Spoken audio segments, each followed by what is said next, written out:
And away we go. Look at Garrett's face. He's like, what? Who is this guy? We're back.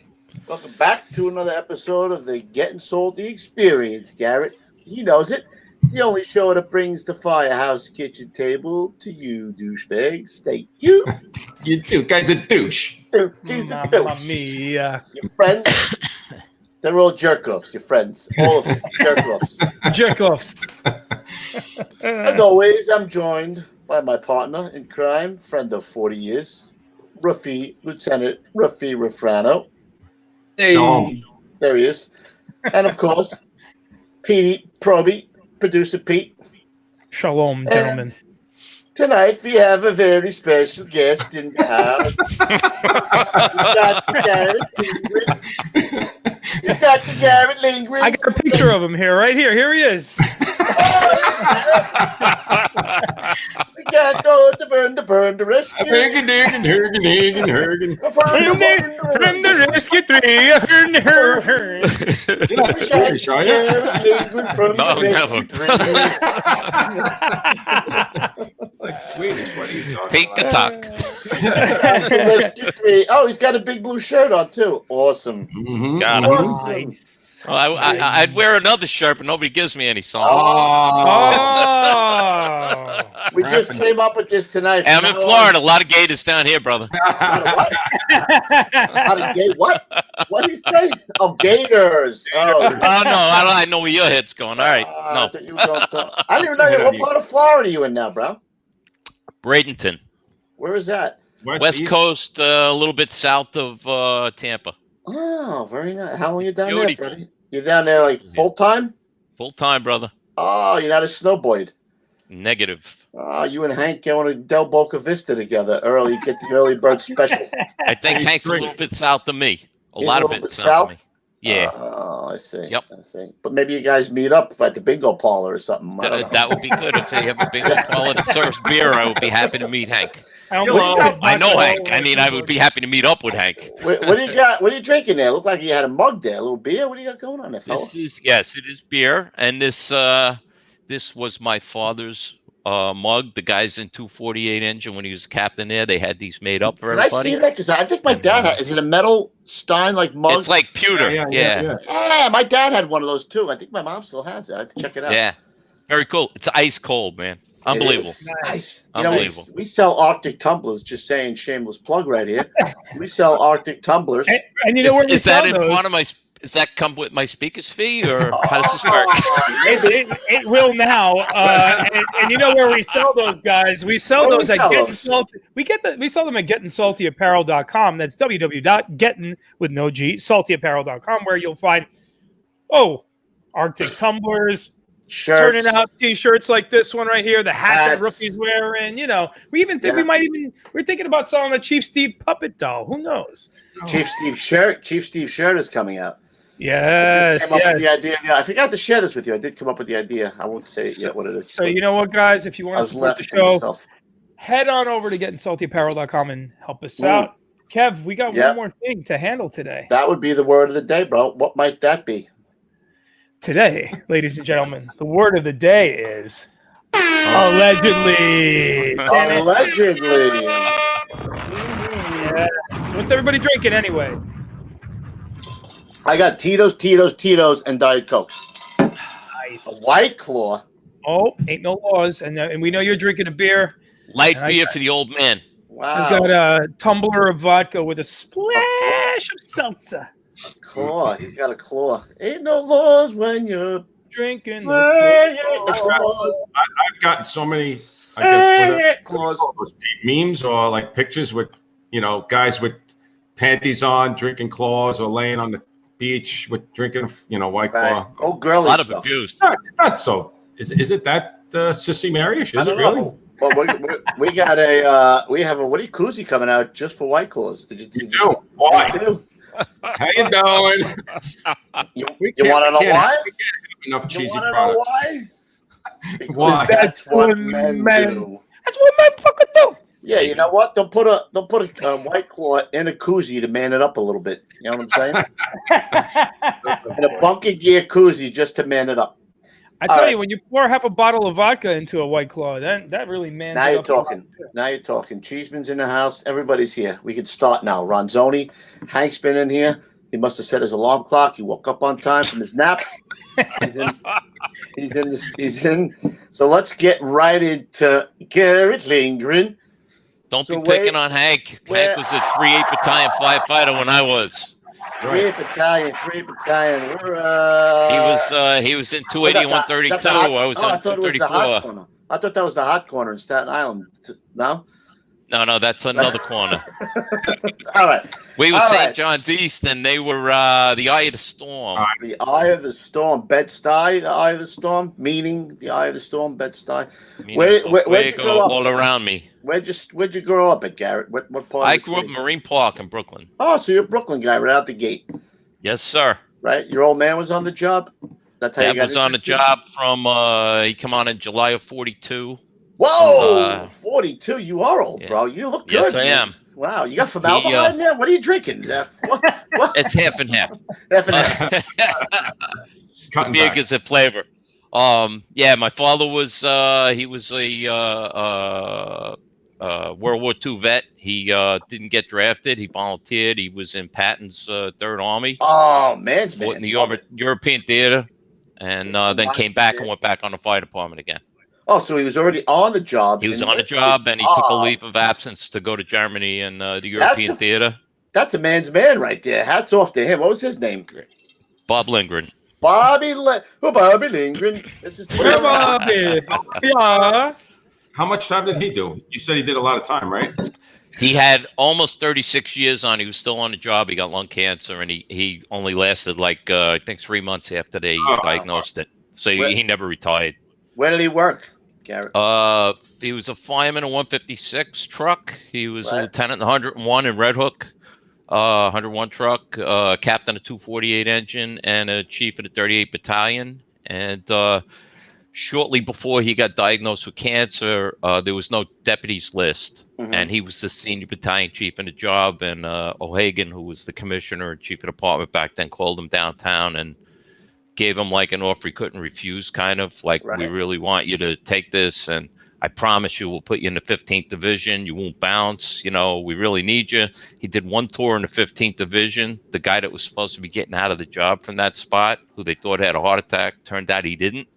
Came back to full duty, and my father got bounced out of Brooklyn to the 13th division. Really? Yeah, he was pissed. So much for promises.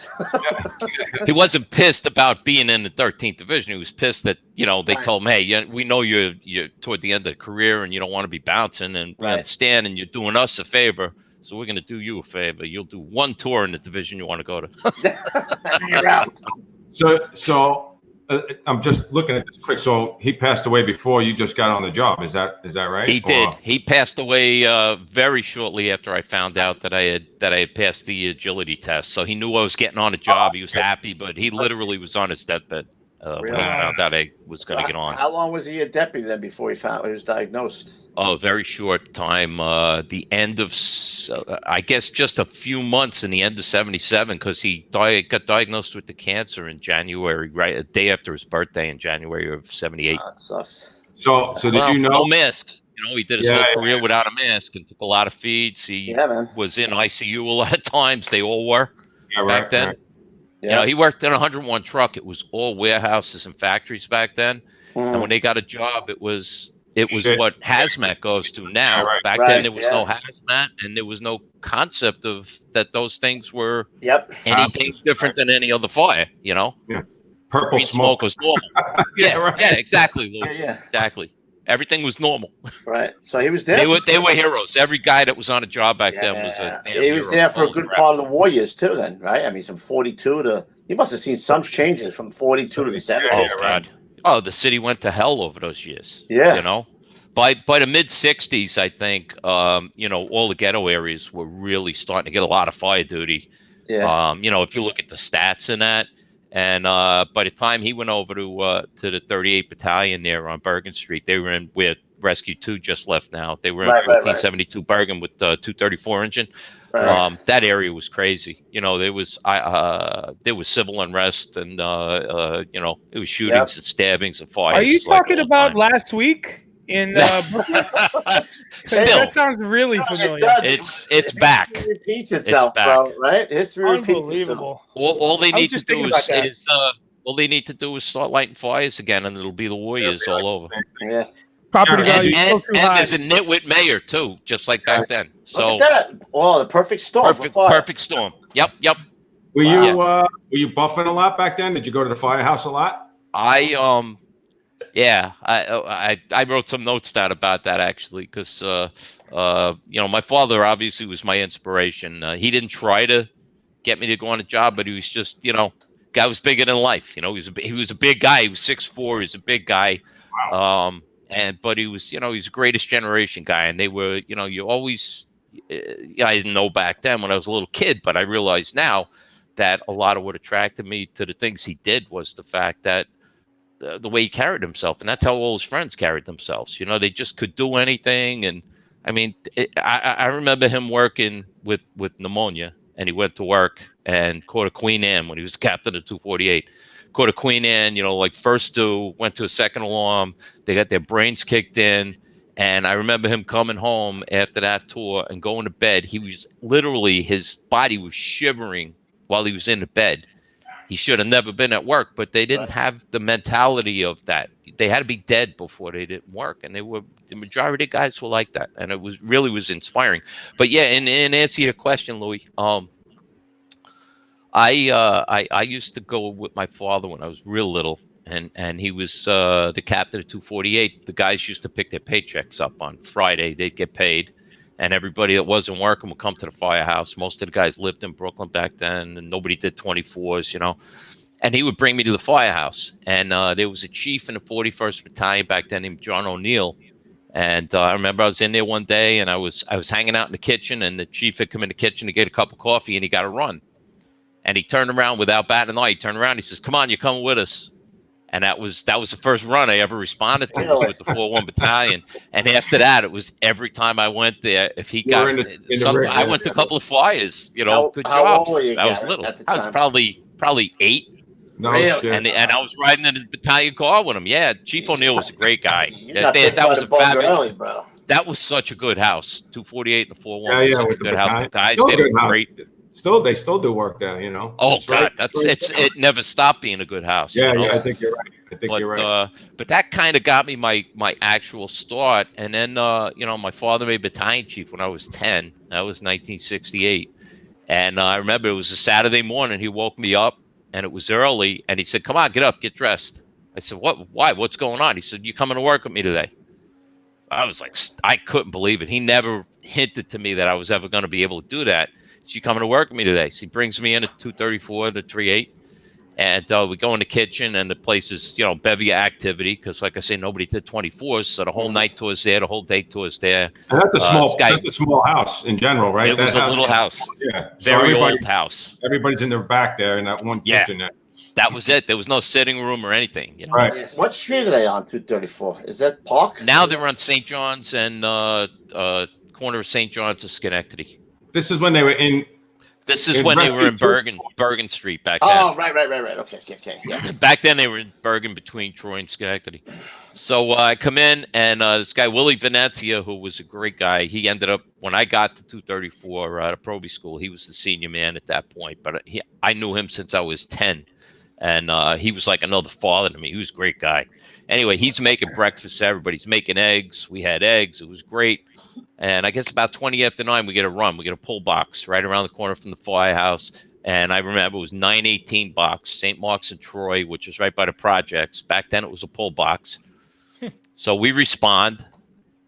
And my father had me riding in the front seat. I was a little kid at the time. He had me in the front seat in the Chiefs car. And back then they had a mechanical siren on all the Chiefs cars, just like the apparatus. They didn't have the new siren.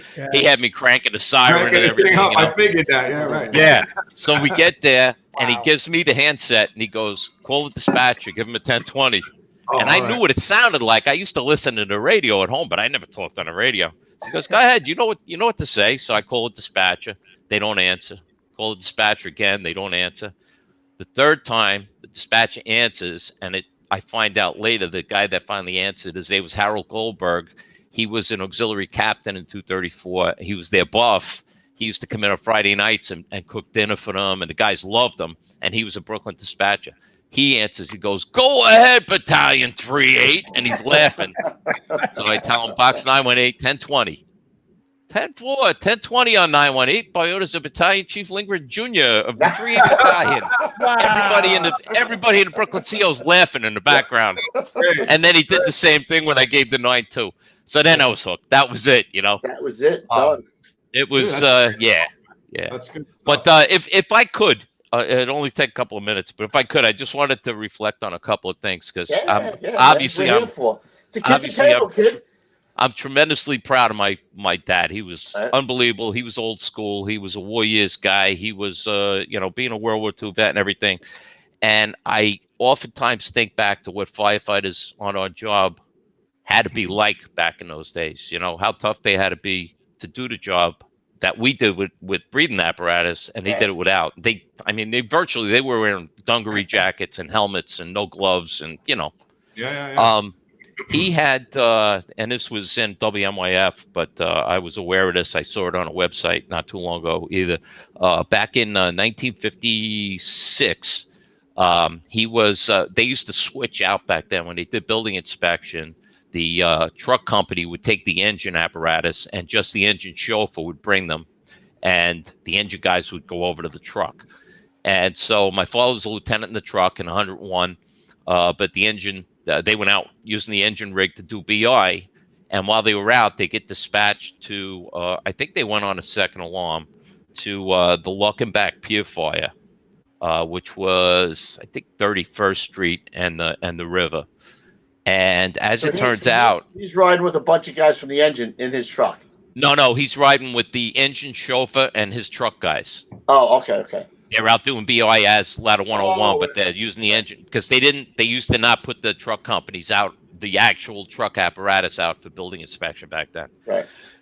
For whatever reason. So they get there. It turns out this came in as a shed fire on the pier. Well, the shed had 37,000 pounds of Class C explosives in it. Holy shit. Nobody knew that. Somebody was welding on the pier, got the shed going. And as the article reads, as my father got off the rig, he told the guys stay by the rig. He was going to report into the chief. There was no handy talkies back then. He was going to report into the chief, find out what he wanted them to do, and then come back to the guys. So he got down there. The chief says, stretch a line. Okay. He turns around to come back, and the thing exploded. No shit. And it knocked him down. It blew his boots off, knocked him down in the street, and the rain of debris went like miles. It killed people remote from this thing. They said that like a borough commander was responding and was on a bridge, and it lifted his car up. The concussion from the explosion. There were guys venting the roof of that pier, of the building on the pier. They were venting the roof, and they were on it when it blew up. None of them were killed.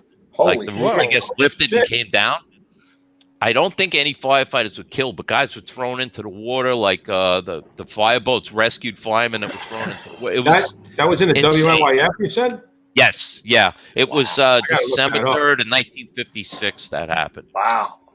And there were Marine Company 1 has a pretty good recounting of that incident on their on Marine Company 1's website, and it actually there's a paragraph in there about my father. Really? Did he sustain any injuries? Eardrums blowing out, anything? If he did, he never said nothing. He wasn't. You know why? You want to know why, Garrett? I know why. That's what men do, right there, bro. He definitely fit that category. He would be wearing that shirt 7 days a week. I don't think have to be a big shirt. I was going to say, I don't think he'd be wearing any of those shirts. He'd be wearing they didn't have that stuff back then. No. So we move on. He's still in 101 truck, and October of '58, they caught a job, and he made a grab, and he was definitely not a guy that spoke up about himself ever. He was like super humble guy. But it just so happened that in the process of making this grab, the deputy was in the area, and the deputy was on the scene when he did what he did. Basically, they had an apartment roaring, fire out the windows, and a guy hanging out the window on fire. And he went up and got the guy. They were cut off on the fire escape, and it was all fire. And according to what the deputy chief wrote up, because he wrote him up for a medal, he never got a medal, but the deputy wanted him to get a medal.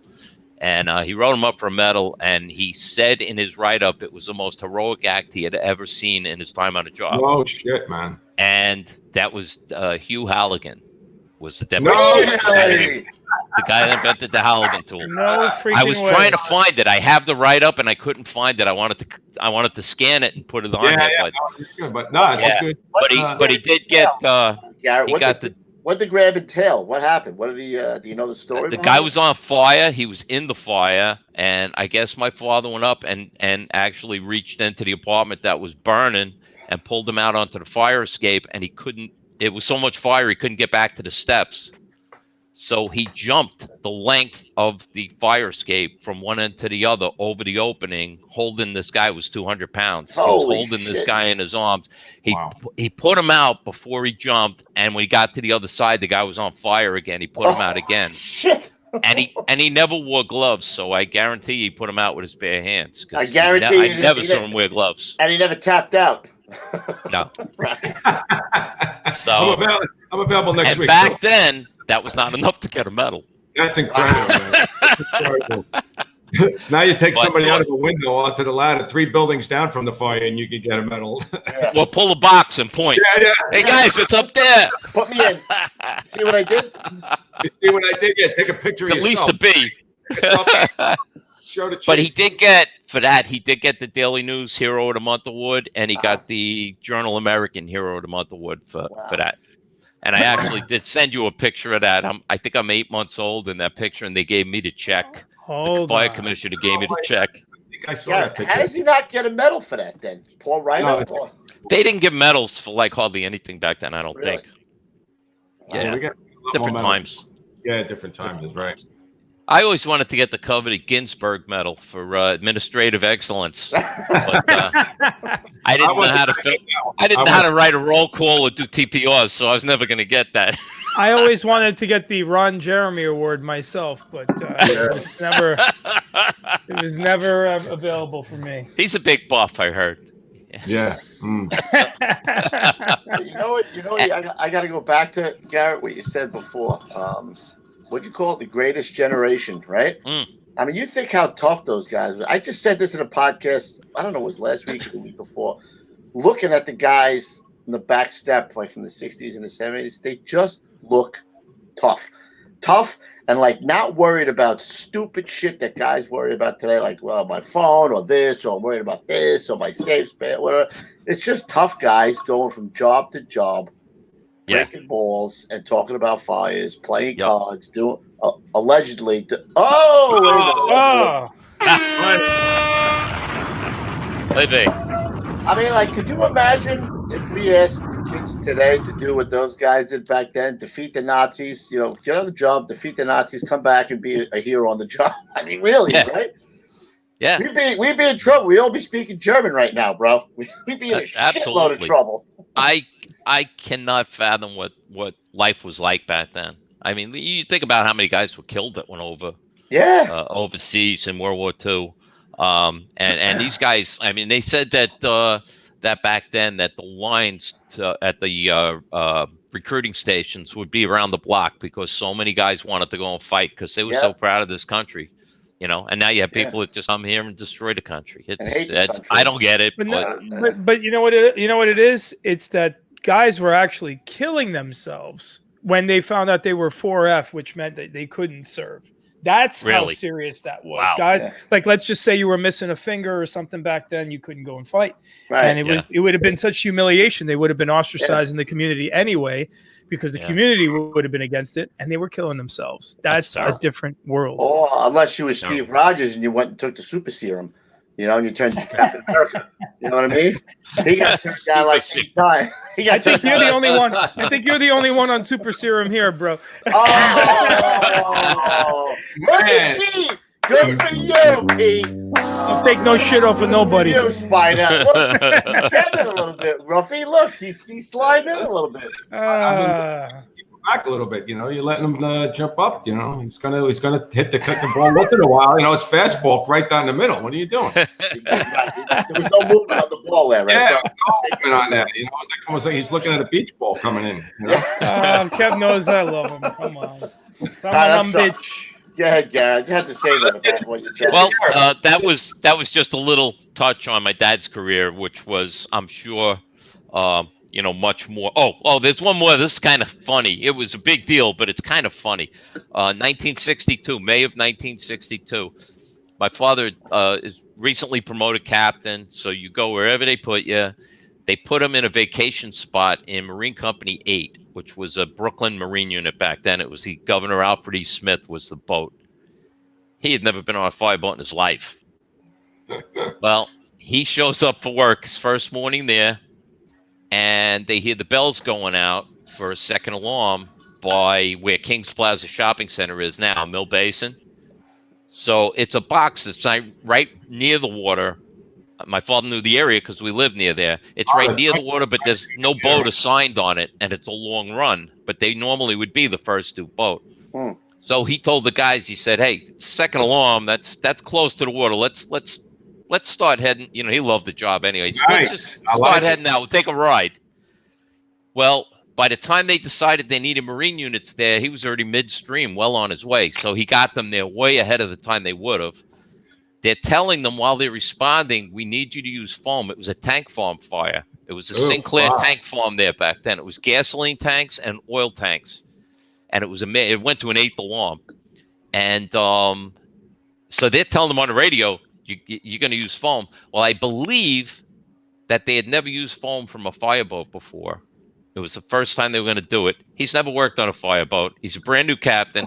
He had the training bulletin out of how to use foam from a fireboat. He was reading it while they were responding. He said, "Thank God fireboats don't go that fast." Yeah. I was going to say, as he was responding, it's usually like, "Yeah, we'll be there 2 hours and 15 minutes." What was the tide going? Yeah. I'm going out. Yeah, the dispatcher's like, "Yeah, great, thanks a lot." Yeah, see you later.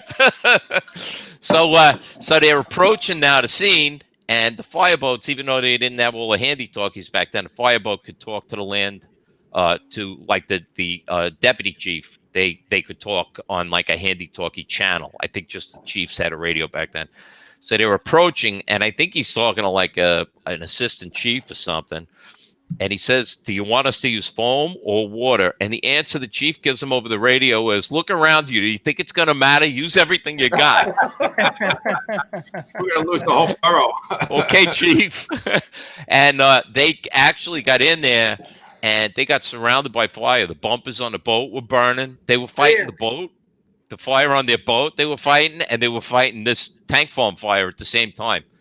And according to what I read today, they used between 3 fireboats. They used 200,000 gallons of foam on this fire. Wow. Yeah. So Different I'm times. sure the guys on the boat didn't want him working there anymore. I would imagine. Yeah, right. You know, he never looked to get a spot on the boats, but he actually enjoyed it. He said it was such a different part of the job. And he said, honestly, the guys that were assigned to the boat, they were so into that part of the job. They really did love it, you know. Right. Yeah. And, you know, you look back, they had that Sea Witch disaster back in, I guess it was like the mid or early 70s. They had I think it was the SO Brussels and the Sea Witch. They were like tankers or something, and they crashed under the Verrazano Bridge, and it was like a major fire. A lot of these guys were killed. And guys on the fireboats got medals for that. They actually boarded the one ship and rescued guys that were trapped on this burning. Wow. Yeah. So, I mean, these, you know, a lot of times guys say, you know, I went to the boats and this and that. Well, you know what? I would never sell those guys short, because when they go to a fire, a lot of times there's nobody else around. They're the only ones out there. That's what we say about Hasbro. Hey, thank God they're there. I don't want to do that shit. Say that. When you show up and you see purple smoke, you're like, Yeah. You know? And those those guys, you know, especially now, I think more, you know, they're into it, you know, and Yeah. Oh, absolutely. like Kev says all the time, there's a seat, you know, there's an ask for a seat everywhere, you know, depending on I'll what. tell you, I know a lot of great guys that I worked with in the Bronx that worked in really good companies, who later in their career as officers ended up going to the boats. Yeah, And to me, I thought that was the greatest thing in the world, because these guys had such vast firefighting knowledge, and I knew them well, and they had a great love for the job, and I knew wherever they went on a job, they were going to be legit. They were going to do top shelf. And we see what our boats do now. You know, the job's changed. I mean, they're doing a lot of rescues out there, a lot of water rescues, and the helicopter crashes. The plane crashed a few years ago, more than a few years ago now, in the Hudson River. I think they're great. I think they even have sent a lot of those guys to dive school and stuff now. Really? So that's great. Funny, when you said that about guys going to the boats in their career, Louis says this all the time. Like a guy walks into hazmat, and you don't know where he's from right away, right? You presume, this guy's a shitbag. Where he's going? He's an officer in hazmat. Where's he been, right? And then you look at this guy's career, like we talk about Fanning, right? Where was Fanning? It's some of the busiest places. Some busiest places. Right. Fire officer, firefighter. And during the best time, not just anywhere, just during the best time too, right? And you're the picture of this guy already for the 30 seconds he walked in the door. You're like, this guy's big as shit. Yeah, yeah. All right. But you know what? I mean, you look at guys, and I mean, it's one thing if a brand new guy comes on a job and immediately looks to go to a unit like hazmat or the boats or something, you know, because our feeling, I think, is unanimous that hey, you got to go to the firehouse for a while and go to fires and learn the job, and then go to a specialty like that. You know, right. But you look at Joe. I always call him Carney, but I guess it's Kearney. That you had on a couple of weeks ago. Yeah, sure. Joe was in 43 engine when I was in 33 truck. He was a great fireman. He sells himself short all the time, but he was a great fireman. He's a brilliant guy. And you know, I mean, he's total FDNY. You know, he did like 20 years out in busy companies. He was in 35 engine, 43 engine, 92, 44. And then after 20 years, he goes and does almost 20 years in hazmat. Right. You know, he's a guy with a lot of knowledge, who's also a really bright guy, who's now going to a hazmat and becoming a specialist. When they do go to something that's serious, I would like him to be working. You know?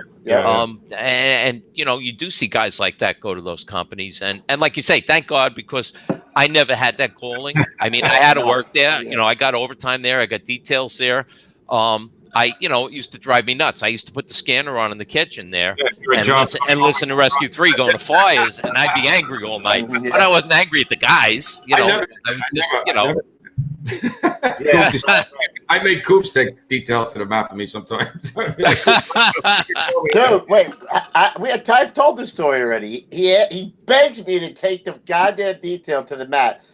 I take the detail. I'm sitting in bed. These assholes go out on a box. It turns into a second or third alarm. And these dicks are calling me from the fire department on the phone. I hear Kubla. That was Belisari wanted to do that, I think. Yeah, Kubla. Outside phone. I pick it up and hear, yeah, it's us. We're the fire. That's great. That's the kind of humor I love. Yeah, that was always good stuff. It really is. It really is. But you know, again, I mean, I knew that was part of being a rescue firefighter, was you had to be a hazmat technician. Yeah. And you know, everybody got their turn when they got detailed over there. My only issue with it wasn't that what they did wasn't important. My only issue with it was that I really, really wanted to go to fires more than anything else. Right. You know, everything else was important. I mean, at the time, we were the collapse unit for the whole city. We had the collapse rigs. Every collapse we went. Sometimes that was a nuisance. I mean, on a windy, rainy day, bricks fall off buildings all over the city. Every time a brick fell, you know, Bronx to Rescue 3, you know, go pick up the collapse rig and go to Staten Island, you know.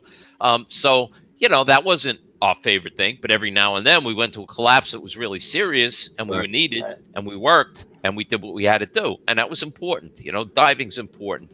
All these things are important. It's just that a lot of us are just mainly driven by firefighting. That's our main thing, you know.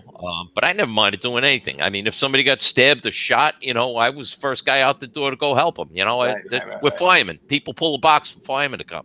You know, I mean, that's your job. And I remember growing up in Brooklyn back then, everything was a pull box.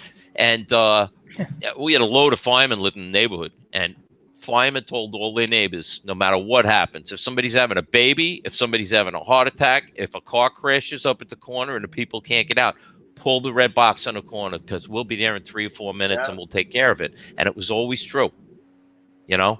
And guys need to remember that now. I know EMS has become a headache because there's so many runs and so much abuse of the system, which really sucks that there is. But you do see those save awards come out. Those are real. Man. That's somebody's loved one that's alive because the fireman got there in 3 minutes and knew what to do. I lived like they did at 288 the other day. I lived in the squad's first area, and I used to tell guys, get the fuck on the rig. That could be my kid with the EMS run. It's my neighborhood, my kid. And, you know, sadly enough, Garrett, like my dad, you know, I bought the house for my mom and dad, but my dad had a heart attack in that house. And 291, his company responded to do CPR on him. So, you said, you take every goddamn run serious. I see guys walking to the rig on the EMS runs. I'm like, dude, these are the most important runs. This is where you're probably going to make the most impact on saving a life. Yeah, right here on saving a life. You got a better chance right now of making an impact than you do. We're going to a 1075 or a second alarm, you know? And I get everybody's frustration. I mean, you had Danny Potter on a couple of weeks or a week or so ago. Me and Danny both worked for New York City EMS when it was part of Health and Hospitals. We got that. Put that picture up. We got hired at the same time. And Danny will tell you, and I'll tell you, we both started out. He worked his whole time in East New York. I started out at a Cumberland Hospital, and I worked on Throop Avenue, Fulton Street was my outpost. Look at that guy. Who's that guy? Holding dog. EMS man. Good hat. Hey man, Travolta back then. Yeah, what's with the shirt open? I'm not getting that whole thing. What's that? Oh, you're at home. I had a female partner. She used to attack me. Nah. Nice. That was after a tough tour. I was having a beer at a friend's house. Allegedly. Allegedly, I had a friend. Wake us up a little bit. There we go. That was even before the green pants, right? Didn't they get green pants after that? Those are green. Those are the green ones. Those are green. It's just a faded 70s pick, bro. Those are cheetahs. They actually had an official uniform, and I bought my stuff in Max Men's Shop on Flatbush and Flatlands. Max Men's Shop was like a Army surplus store, right? And he knew a lot of EMS people what they needed, and he would sew the piping on the legs because we had to have that lighter colored piping on the legs. He'd sew it onto like a pair of chinos or whatever, and they weren't legit, and they used to break my balls all the time. They had supervisors and stuff. Oh, you got to get the right pants. You got to wear a tie. And I knew I was going on the fire department, so my attitude always was, fire me. You know, go ahead. You know. And they would always back off. What? I'm just trying to zoom in on the piping. So we can see how legit it is. So Garrett, what year did you get on? What year did you get on the FDNY? I went on the fire department 7/11/81. 7/11/81, beautiful. Yeah, and you 300 guys in that class. You went to what? I looked at it. 234. 234. We got a probie picture there, Petey. 2 of them, I think. Yeah, I'm looking. I think you got my swearing in ceremony with Ed Koch with 300 guys sitting out in front of City Hall. I do have that. Stand by. Yeah. It's me and Ira Thorner from 112 Truck. We grew up together. We're good friends. We're still friends. Hey. The guy with his hand on his head, that's Ira Thorner from 112. Look at that hair. Where is that? They didn't sway in. Yeah, look at that hair. Look now. I got to get one of them hats. All right, send them a hat. Yeah. All right. Send them 2 hats. I promise you I'll send you money. Where did they sway in, Garrett? That doesn't look like The Rock. They didn't sway in at The Rock? City Hall. Oh, wow. City Hall you went and got sworn in. It was 300 guys. I think it might have been the first time that they swore in 300 guys or the first time in a long time. Wow. That they had that many because they had to split the session. They had an AM and a PM session at Proby School because they couldn't accommodate everybody at the same time. Wow. Look at this one right here. Look who's happy to be sliding down the I was happy to go to work, be at work, come back to work. I don't think I ever stopped smiling when I got on that job. That's like right after I got to 234. So you go to 234. Your old man was a 3.8 there. So is that why you ended up going there? Is that how you did that? You know how I ended up there? I mean, my dad had passed away 3 years before I went on the job, and so I didn't go to anybody. I didn't ask anybody anything, and I was just happy to be on. I was hoping I'd go to a busy house, but I was just happy I got hired. I figured whatever happens, and eventually I'll go where try to go where I can. And I'm sitting in the afternoon session. Used to be a lecture at the Rock, in the big hall. Right. So there's 150 of us sitting in the big hall from the AM session, and a lieutenant comes down, one of the lieutenants that worked in the office upstairs. He wasn't an instructor. He comes down. He goes, "Lindgren, come with me." So I come with him. I get upstairs. He goes, "You got a phone call on department phone." And my mother had broken her hip right before I got hired, and I thought something happened to my mother. I was really worried. So I answered the phone, probationary fireman Lindgren. We were firemen back then. Even said it on my front piece. And the other end of the phone, guy says, "Hey, Garrett, it's Torchy. How you doing?" Torchy was Chief Tutoriello. He was the chief of support services. I had never spoken to him in my life. He was my father's aide's best friend. They coached football together out in Rosedale. I love it already. I knew who it was. I knew they all called him Torchy. So I must have. I mean, the lieutenant sitting at the desk was looking at me like, "Oh my God, somebody must have died," because my expression had to be like, "What the hell is crazy?" This, yeah, what do I do? So he says, "How do you like being on a job?" I said, "I love it, Chief. It's my lifelong dream." He says, "I know that." And he says, "Me and Doyley were out having a couple of beers the other night." Doyley was Joe Doyle, was my dad's aide, and was a very, very senior guy, great guy. He was from 280 Engine originally. And he said, "We got into a little argument over you." And I said, "Well, geez, I'm sorry to hear that. What happened, Chief?" He says, "Well, we're fighting over where you're going out of Proby school." So he says, "I want you to go to 217 Engine. That's where I was a Proby. Joe wants you to go to 123 Truck." He said, "That's where you belong. So where do you want to go?" And I, without batting an eye, I said, "Chief, I want to go wherever you guys decide is a good place for me." I couldn't be more honored that anybody cares where I go. Caring about you. That's great. His answer is, he says to me, "Are you a fucking Proby or a politician?"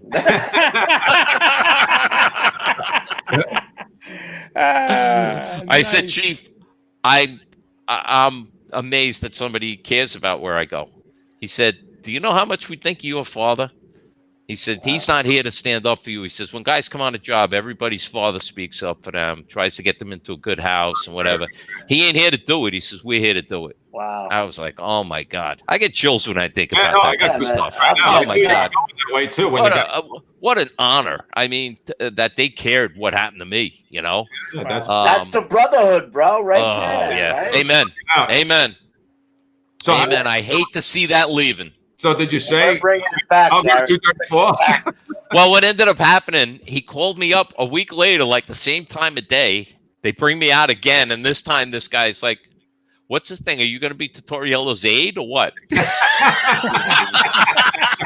I said, "No, I don't know. I swear to God," because I know this guy's looking at me now like, "What? This must be his uncle or something, you know?" Right. So he says, "Garrett," he says, "Look," he says, "you're going to 234. He said, I was going to put you in 123, but he said, they're not putting any Probies in busy trucks. He said, I could put you in a slow truck, but I don't think that's what you want." He said, "But you can go to 234. He said, "And that's a great house and it's busy. And I know you know that because you rode there for half your life already." Yeah, that's great. So that's where I went. And I couldn't have been happier. It was amazing. Amazing. Really. Look at this. That is, incidentally, that's Willie Venezia that I talked about that made the eggs when I was a little kid. On the that's right Willie there, standing there. Yeah. One of the best MPOs I ever saw on a job. Holy crap.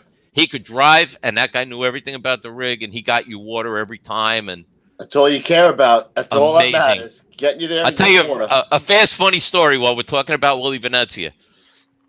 I forget what was going on, but something was going on one day where a lot of guys needed off. I don't know if it was a softball game, whatever it was. So Willie and this guy Joe Piero, who was another great senior man, and two of the Chiefs aides that used to be in the engine. All these guys had like 25 years or more on the job. They all stepped up and worked the mutuals. They catch a first due job, top floor. Of course. 4 old men stretching to the top, and they did it. I mean, they did it. They proud guys, but it's hysterical. They tell the story like the next time we work. They're all in the kitchen telling the story. It was probably the next day. They're telling the story. They said, "Yeah, no problem. We got the line up there. We did this a million times. We're just older now, you know. We got up there. The truck got the door. We went in. We put the whole apartment was going. It was a good job. We knocked down the last room. We each took a turn on the nozzle. Everybody got a room, you know, and it was like the old days, you know." He says, and the last guy, I forget which one it was, he says, the last room's knocked down. He shuts the nozzle down. Let's go. Nobody secured it to the banister, and they had done a stairwell stretch. Woof! The line went out the door and down 5 floors. Holy shit. Oh, my God. Who's going to yell at them? Yeah, right. Nobody's Right. There's 100 years of firefighting experience. Yeah. They just said, we're done. Yeah. Yeah. We planned it that way. Yeah. I like this picture right here. Yeah, I'm Just probably, I don't know. I'm probably like 13 there. Nice. 13? No way. You got like a goatee. What are you talking about, 13? Look at this guy. He's got the Scott Baio hairdo going on right Hey, there, bro. How you doing? that was the style, bro. I know it. I know it. Bro. You really did have a legacy in this company, though. It was, oh, yeah. I rode with them all the time. And, you know, when I got a little bit more into my teens, if my father was working like Saturday and Sunday day tours, a lot of times when he'd be getting off on the Saturday evening, he'd get relieved. They used to relieve at like 4 o'clock. Whoever the chief was that was coming in would say, "Hey, Bob, you coming in tomorrow?" "Yeah." "Well, leave the kid here. He'll ride with me tonight." You know? So I used to ride from Saturday morning till Sunday evening. Wow. You know? Oh, it was great. It was great. And as I rode, like that guy, Willie Venezia, that I talk about a lot, he taught me at a very young age how to be the hookup man. So, and they were single engine. So a lot of times they get in there and the trucks, they were busy. It was 111, 123, 174, and 113, 132. They were all busy companies, and none of them were right there. So they'd get in a lot of times with no truck and have a job, you know. Yeah. So if I was the hookup man, that freed the hookup man to take the irons. So I used to do it all the time. I knew how to count the lengths, what they needed, you know. I learned all about it. He told me, he said, this is serious stuff. You can't screw this up. You got to learn this if you're going to do it, you know. I said, well, I want to learn. I love this, you know. It's incredible, man. Oh, it was great. Great. Yeah. And I'll tell you what, a lot of guys had their kids riding back then in those companies. Yeah. A lot of guys. Wow. Yeah. And a lot of those kids went on a job. Could that not happen today? Like, is that something that just wouldn't go on? I don't think anybody can ride anymore. They're not allowed to ride anymore. Liability, right? Yeah, you Yeah, can't. it was an accident. Somebody got hurt. Hey, Pete, go back to that picture, Pete.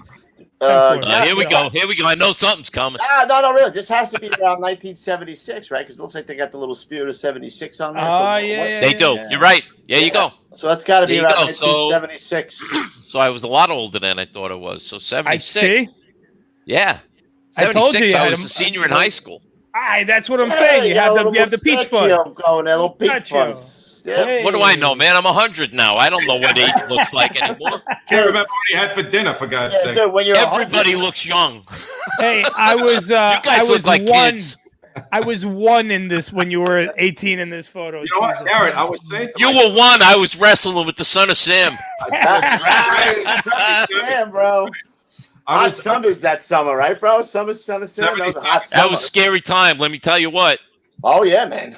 Everybody That was was a scary everybody time. was nervous, right? I remember my mother not letting my sisters go out. You ain't going out. Son of Sam is out there. I tell you, I still went out, but you were looking over your shoulder. This guy he was yeah, that's bonkers, man. That guy was crazy. And he actually, I belonged at the time to the volunteer ambulance corps in my neighborhood, Marine Park. It was Flatlands Ambulance Corps. They're still around. But I was a kid. I belonged to that. And we were doing an overnight shift there. We used to sleep at the ambulance corps. We're doing an overnight shift, and our emergency phone rang at like 2 o'clock in the morning. And this guy on the other end of the phone tells us, "I'm Sam. My next stop is the parking lot at Marine Park," which was a Lover's Lane. Right. And we thought at the time it was one of the guys from the ambulance corps scamming us. Right. But we told the precinct about it, and we found out later on that he actually had that in his plans. That was one of the places he was going to hit. So it very likely was him. So after you clean your underwear out, you went and oh yeah, it was eerie. Let me tell you, half we wanted to believe that this was one of the guys breaking balls. Yeah, man. And the other half was saying, you know what? Shit, that's crazy. That might be legit, man. Yeah. And we had like the phone was on like a loudspeaker in the bunk room at the ambulance corps. Really? So everybody heard this. It was like booming over the thing. It was like, holy crap. Wow. You know, it was eerie. That guy was a mess, you know. Oh, he's fucked. Yeah. Yeah. You know, Garrett, I was His thinking. dog was talking to him, right? Through Satan. Satan was Yes. talking to Yeah. his dog. Yep. He shot that dog too. Did he? shot I the didn't even know neighbor's that. He shot the neighbor's dog. He didn't kill it, but he shot it. Yeah. Right, yeah. right. In Yonkers. That's the dog that was talking to him through Satan. Oh yeah. I think he still talks to him in his prison cell. Yeah, probably. As he's bent over. Yeah. When I was looking at your timeline, I was trying to figure out why you didn't go to 123, but now it makes sense. It's because the truck wasn't in quarters with you. So well, no, they were when I got on the job. They were. We were in the new house. All right, so you were in Yeah. St. John's then. Oh, all Yeah. right. What happened? What got the whole truck motivation going there was when I was a probie. Jerry Condon was the captain of 123. He was a fireman in 108. He was a lieutenant 123 war years, and he was the captain of 123. So we never saw This guy anything. he was all fire duty. Yeah, guy's he's gone now. Sadly, he was a great guy. That man was so knowledgeable about firefighting, and he was a ghetto fireman. He was amazing, great guy, and you know, from having worked in the 38 Battalion for the amount of time he did, he knew my father very. Matter of fact, he drove my father as a captain. He drove my father the night of the riots, the 77 blackout. Uh-huh. My father got recalled. My father got recalled. He drove down Utica Avenue from my house in Marine Park to the new firehouse on St. John's Place at midnight when he got recalled. He told me the next day he didn't stop for one light. He said they were ripping the gates off all the stores on Utica Avenue as he was driving to work. Ask him how many. And I didn't stop. This is a man that fought in Germany in World War II. Yeah, right. He said I didn't stop for any lights, nothing. Yeah. But he gets to the firehouse and he calls. You know, nobody's there. Of course, all the companies are out running the fires. The battalion was out, so he calls downtown. He says, "What do you want me to do?" They said, "We're sending a spare chief's car for you, and you're going to go in service as a second section of the 38 Battalion." So the car comes, they put it in quarters, and my father come down. He said he threw his turnout gear in the back of the car, and Jerry Condon comes walking out of the office, and he says, "Hey, Chief, who's driving you?" And he said, "I guess I'm going to drive myself." You know, he said, "There's nobody here." So he goes, "Hey, I used to drive the 3.5 as a backup aide when I was in 108 as a fireman. I'll drive you." He took his gear in. My father had a captain driving them. They went out the door at like 1 o'clock in the morning. They went right to Bushwick. They went from fire to fire to fire. He got back to the fire at 4 o'clock the next afternoon. Oh my God! 4 o'clock the next afternoon. He said it was just everywhere you looked, there was another building on fire. You couldn't. Yeah, we did it back in the day on the blackout, and the amount of fires was insane. Yeah, And Kev, the guys do you that remember fought them, those guys were crazy, man. I mean, they had the right guys at that time for that kind of situation, because those guys, they were just made out of steel. Well, you know? we also had a guest on, I believe, or one of us had said that when sometimes the guys would show up to a fire, and there'd be all these people on the curb with all their belongings because they were like they would leave the house. Who said that? That was Kevin? during the 70s. I said that. That was during the 70s when they were given incentives. Right? They were giving them money, and they would have if the apartment was burnt out, they were giving them money to go to relocate, and they would pull up, and there would be people sitting on the fucking curb with all their belongings. Absolutely, I remember it from riding when I was a kid riding. And they would be standing outside. It'd be out like 6 windows, and there'd be people standing out there as the guys would get off the rig and start to stretch a line. These people would be telling them, "I want to be relocated." Well, you just have been. I swear to God, that's what they were saying that when the guys didn't even have the line in the building yet. And they used to have a thing called the CANS unit, CANS. It was Community and News Service, and it was. I think you call it like a touring car. Like you used to see, it's like an extended Suburban. The squads used to have those too back in the day. Squad 3 had one of them back then. But Cans had that, and they used to actually take the people if the Red Cross wasn't available. It was a captain and a driver, a fireman driving them, and they would actually get the information from all these people that were burned out, and then they would bring them wherever the Red Cross said to bring them. But that was the running joke. I want to be relocated. Yeah, They man, knew I want that. to be relocated. And they all, like Kevin said, they all had their TV set out there and whatever All the furniture guys, was right. good. Yeah, whatever clothes, their clothes, bags packed, ready to go, man. Burn myself Well, it was out. the same thing when I went on EMS in 1978. Danny Potter would tell you. I used to work midnights. My first year, I worked midnights at a troop outpost, troop in Fulton, which is still probably a bucket of blood corner. But people used to get stabbed right in front of the ambulance while we were sitting there drinking coffee. Be like, finish your coffee, put them in the back. We used to call it a truck, not even a bus. We used to say, get in the truck. Take them to the hospital.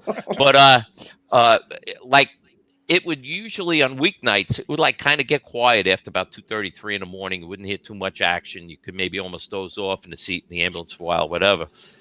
And like 5:30 in the morning, you'd start hearing these calls come in: chest pains, sick, this and that. And you knew what it was. They had an appointment like for elective surgery or doctor's appointment at the hospital. To the hospital. And just like you said with the fires, they'd man. be standing at the curb with their bag packed, waiting for the ambulance. Jeez. Yeah, for a ride. Yep. No, nothing wrong with them. Just going in for whatever, but not sick, So it was the same thing. That's how the city was back then. Whether it was fires or ambulance or police, we were just literally servants. You were just there to do whatever anybody wanted you to do, regardless that it wasn't an emergency. I had my first EMS run in 210, I couldn't believe it was in the projects. And we pull up, and I get out. It was Proby, and there's a guy sitting on the steps of the project, smoking a cigarette with his bag, his suitcase. So I go, hey, bud, can you let me in here? We have a run here for somebody who's got chest pains. He goes, no. It's me. I like the cigarette for you. Yeah. It's me. That is so project. Put the He's lighting cigarette. up another one. Yeah, right. Unbelievable. Oh, And that, and in fairness, that's what gets a lot of the guys the sour feeling toward the EMS. And I get that. I really do. But it's sad because the people that really need you, like you guys were saying before, they need you now. Yeah. And they don't need you with the attitude of, I just had 6 mutts in a row, just literally mutts, people that have nothing wrong with them and they're leeches, and they had us racing through the streets to come and find out that they cut their finger or something. Yeah. And now I got a cardiac arrest and my heart's not in this. And now I find out it's real and I got to become real. Yeah. I understand that. It sucks. Yeah. I don't know what the answer is to it. Well, what? I'm looking at your timeline here. So what makes you go from 234 to 156? Why didn't you go to the truck across the floor? Oh, they hated me. No. What happened was I started to get into that, and I trail off. I'm old. What can I say? It's all right. We'll keep you on track. You're doing good.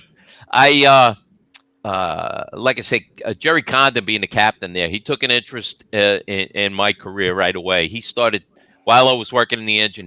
Between runs and stuff, he was teaching me all kinds of forcible entry tricks, and he would always grab me for 15, 20 minutes. He'd teach me something, and it was all important stuff. And then the next thing you know, he comes to me one day and he goes, hey, he said, I just talked to the captain. You're coming to the truck for 90 days, I think. And they weren't doing that back then. That was like, if somebody wanted to do that, they did it, but it wasn't like, the rotation, that didn't exist. They didn't have a 30-day bill back then either?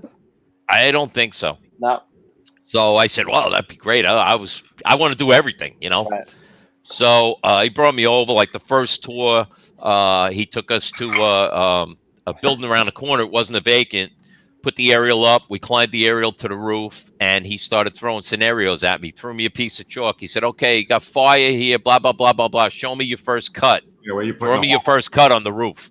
And then go for, what are you going to do now? What are you going to, and what he basically taught me was just keep making the hole bigger until water comes out of it. Don't be running around making little holes everywhere. Yeah. Get over the fire, start cutting, and keep going. Tip, man, that's a great tip. Well, I'll tell you what, who else taught told us all that all the time was when Ralph Tizo was my lieutenant in 33 truck. And Ralph was a South Bronx fireman. He was also fireman in Rescue 4 later on, but he was a South Bronx fireman. He was in TCU 712, I think, and then he was in 59 truck, and he was, again, Ralph Tizo, super knowledgeable fire officer, and he used to tell us the same thing in 33 truck. I want you to start cutting over the fire and just keep making a bigger hole. Somebody else can make some inspection holes or whatever, but I just want the hole to keep getting bigger until the fire goes out. And it worked. I did one trench cut in 21 years on the job. Wow. Only one. And that was I mean, it was necessary. And it was late in my career. I was in Rescue 3 when we did it. It was the only time I ever did one. And I went to H-type apartment buildings and taxpayers all the time in the Bronx. We had loads of them, and making that big hole over the fire worked. It was golden. But anyway, Jerry Condon taught me so much. And after the 90-day detail, he said, "I'm going to talk to the captain. I want to bring you over. I got an opening. You're aggressive. You're listening to everything I say, and you belong in the truck. I want to have you in the truck." So I said, "Well, I'm still a probie, Cap. How am I going to come over?" He said, "Well, I'm the truck captain." And back then that meant something downtown, So the captain in the engine said, "It's fine. Put the paper in. It's not a problem. No ill will. You're staying in the house. Great truck. I understand why you want to do it. And Captain Condon really wants you in the company. And that says a lot about you." So, it was great. Well, the order gets delayed, and it gets delayed again. And all of a sudden the captain comes to me and he says, they delayed the order so long that now they got a bunch of papers in, and everybody's points were more than mine. I was a kid, So I understood, but now I was like, man, I really had gotten the bug to be in a truck. I liked it. It was great.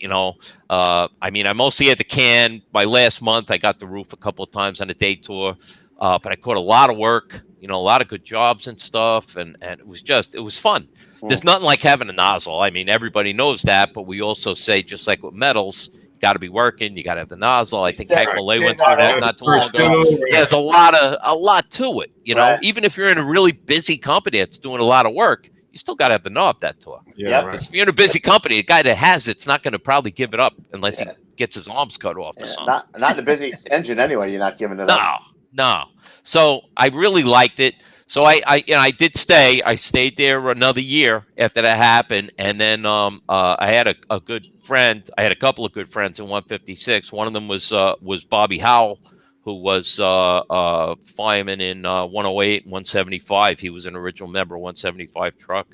And Bobby was a lieutenant in 156. And a pal of mine, Danny Prince, was a lifelong friend. His father and my father were like best friends. Danny was from my neighborhood. And they said, "Hey, come over to the highway." So I was just going to ask you, that's the highway truck right there? Yes. Yeah. And part of the draw there was my father started there. That's where he was appointed. I remember. Well, that's what I thought. Yeah. That's why you did. Yeah. So that was part of it too. But so I went there, and certainly wasn't busy like 123, but we did catch some good work. And Bobby and Danny Prince. Bobby, I think, had been a dispatcher for a while, or he was like an auxiliary dispatcher or something while he was a cop before he went on the fire department. And he knew everybody in Brooklyn CO, and Danny knew everybody there. So they used to call up all the time, beginning of the tour, and say, "Hey, we got a gung-ho crew working tonight. We're up for anything." And it was funny because after a while they used to play the song Willie Nelson, "On the Road Again." The teleprinter would go off, and they'd start singing "On the Road Again" over the thing. We knew we were relocating someplace. But what they did, they would relocate us pending going to the fire. Like they'd get you on the road right away. We'd be on Kings Highway heading toward Bed-Stuy or Brownsville. And to the box. Yeah. Sometime 156. Where are you? Oh, Kings Highway and East 98th Street. Take it in. Yeah. Okay. So, we did get to some fires that way. We really was a good thing. And it was mostly a young house. We had some great senior chauffeurs, Danny Prince and Gene Bruno and Jimmy Monday. They were great guys, senior men. And, they were old school, and they did the job right. Joe Shea was a Lieutenant 156, was really an old timer.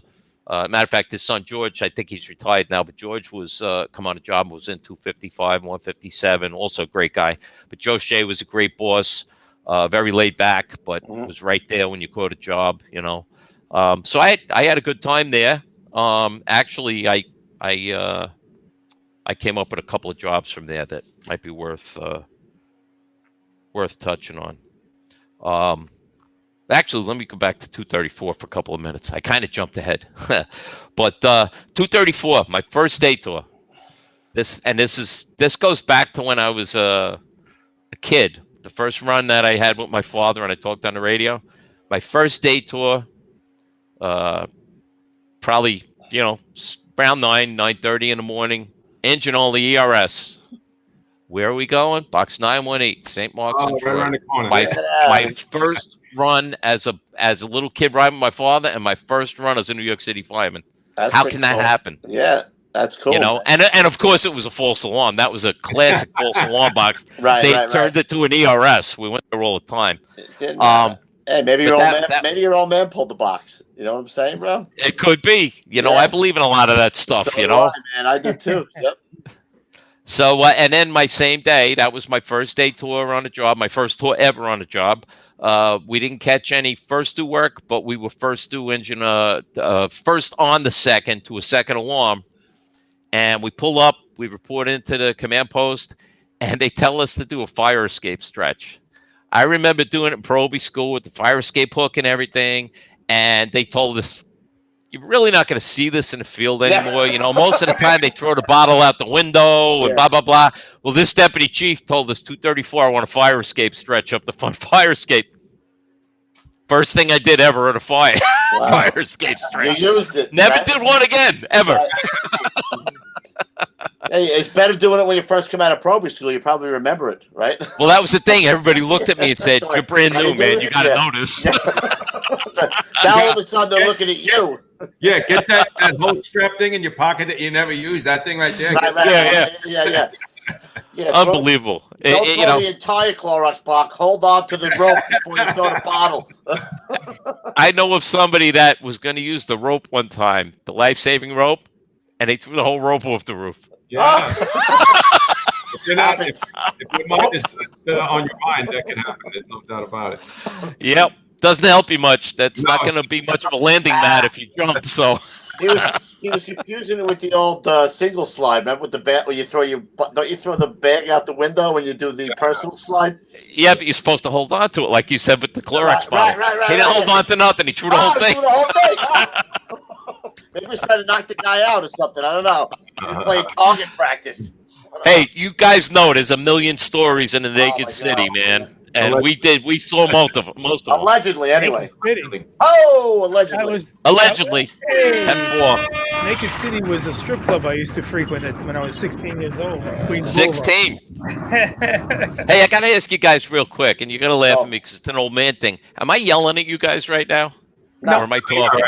No, you're right. Because I'm deaf in one ear. I lost all hearing in one ear. I can't tell. I don't see anyone going like that, but I think you're being nice because I'm old. No. I'm deaf in my left ear. I have almost like 75% loss in my left ear. We could be friends. Yeah, it's from the siren, from driving the rig with the siren, with the window open. Riding on the power ladder outside with the air horn right in front of you. Nice. Always under the L. Oh, yeah. Check this out. It's a good thing. All right, so let's get back to 156. How long are you in 156 for? 2 years. And then what makes you decide to go to the Bronx, bro? Like all this time in Brooklyn, your father's in Brooklyn. How does the Bronx bug bite you, bro?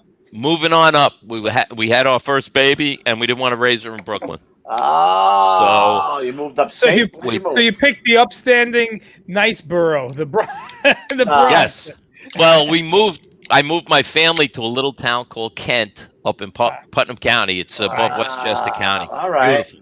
Beautiful. Got a house on an acre. That would be like a certain guy looking to go up state and maybe knocking on the door at 33 truck. Would that be the same thing? Same thing, brother. That's the way it's done. That, right. Yeah. That's the way it's done. I hear you. I did that. I sold my house in Brooklyn. We bought a house up in Kent. beautiful in the country. Right. And I asked around where are good companies to go in the Bronx. I knew absolutely nothing of the Bronx. I was a Mets fan. I think I had been to a couple of Yankee games in my life, and that was the only time I was ever in the Bronx. Really? So I didn't know the Bronx at all. Didn't know the companies, and basically, I was told. They gave me a bunch. They said 43 and 59, 75, 33, 92 and 44, 48, 56, because that was, the West Bronx really had taken off. That was where it was real. There was a lot of busy companies still in the Bronx, and they were still doing work, but a lot of the ones that traditionally were doing work were doing a little less, and these companies were on fire, literally. So I said, okay, cool. I really wanted to go to a truck because now I was coming from a truck, but my lieutenant used to work his day tours at headquarters, helping with the transfers. So he said, I'll look and see what's available out of the companies you want. So he got back to me. He could have got me into a couple of trucks that were really busy running, but they weren't doing a lot of work. They were running. I didn't want that, So he said 75 engines, the busiest engine in the whole job right now, and they're doing tons of fire duty. I can get you in 75 engine. He said, you got more than enough points. You got more points than anybody that's got in for it. So I put in, and I got it. And I couldn't have been happier. What a great place. Yeah. What a great place. It was funny because before I went up there, guys in Brooklyn were telling me, yeah, there we are. Top of the ladder, apparently. What a crew. Top of the ladder, but we were an engine company. Right. But guys would tell me in Brooklyn before I left, it's, the only thing, the Bronx, it's like so union-like. I mean, the guys are like, oh, these job actions, this and that. Let me tell you something. It was no different at all than working in a busy house in Brooklyn. Guys were gung-ho. They loved the job. They were in busy houses because they wanted to be in busy houses. Right. And what a cast of characters. What a great place. It had the right name, Animal House. It was literally that was the Animal House? Yes. Oh, yeah. You know what? I think we actually have a video of when they sent you to ladder school from Animal House, right, Pete? Oh, yeah. Hold on a second. I got that one. Look at Garrett's face. He's like, I can only imagine. You realize I'm a regular viewer. No, I just want to tell you guys, this is very rare footage here. So pay close attention. Stand by.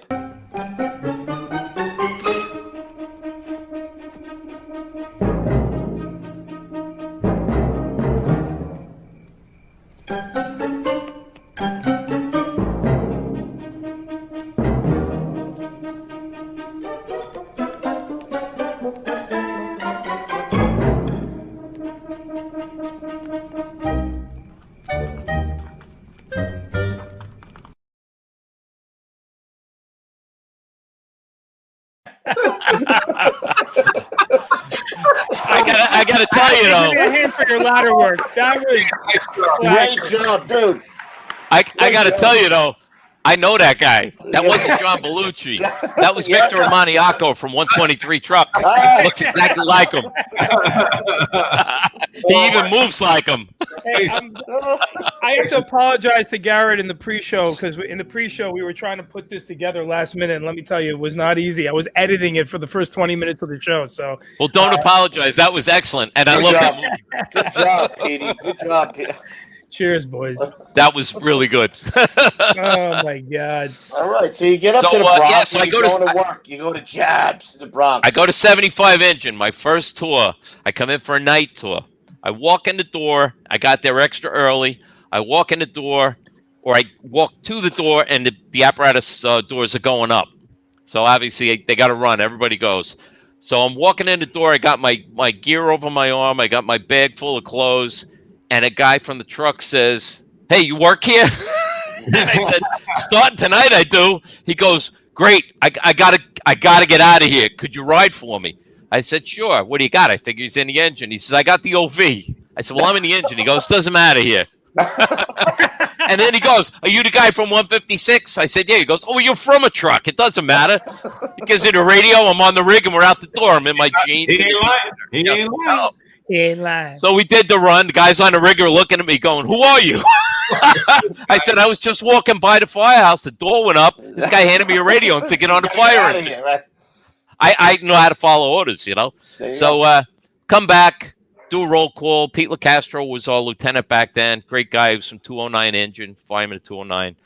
Actually got a medal in 75 engine on an ERS no contact. He got a couple of kids out of a good job where there was nobody there but him. But he was the officer. So I meet him, shakes my hand, welcomes me to the house, says, "You got the knob tonight." So I knew right away they're testing me. You know, they want to see right away, am I going to do the job or am I not? Well, by 2 o'clock in the morning, we had 3 first due jobs. Come on. Wow. But it was like that back then. It was crazy. They were so busy back then. It was so much fire duty. There was enough for everybody. But that was great. And we're putting the hose back on the rig after the 3rd job. And one of the guys says to me, "You know, you don't get the nozzle for the rest of the night now, right?" And I said, "I don't know. No place I ever worked ran that way." I said, "When you got the nozzle, you got the nozzle." And he was testing me, you know. So he said, "Well, we'll see. We'll see if we get another job." I said, "No, we won't see because I'll have the nozzle. I promise you." And it sounded like this. Everyone who heard it was like,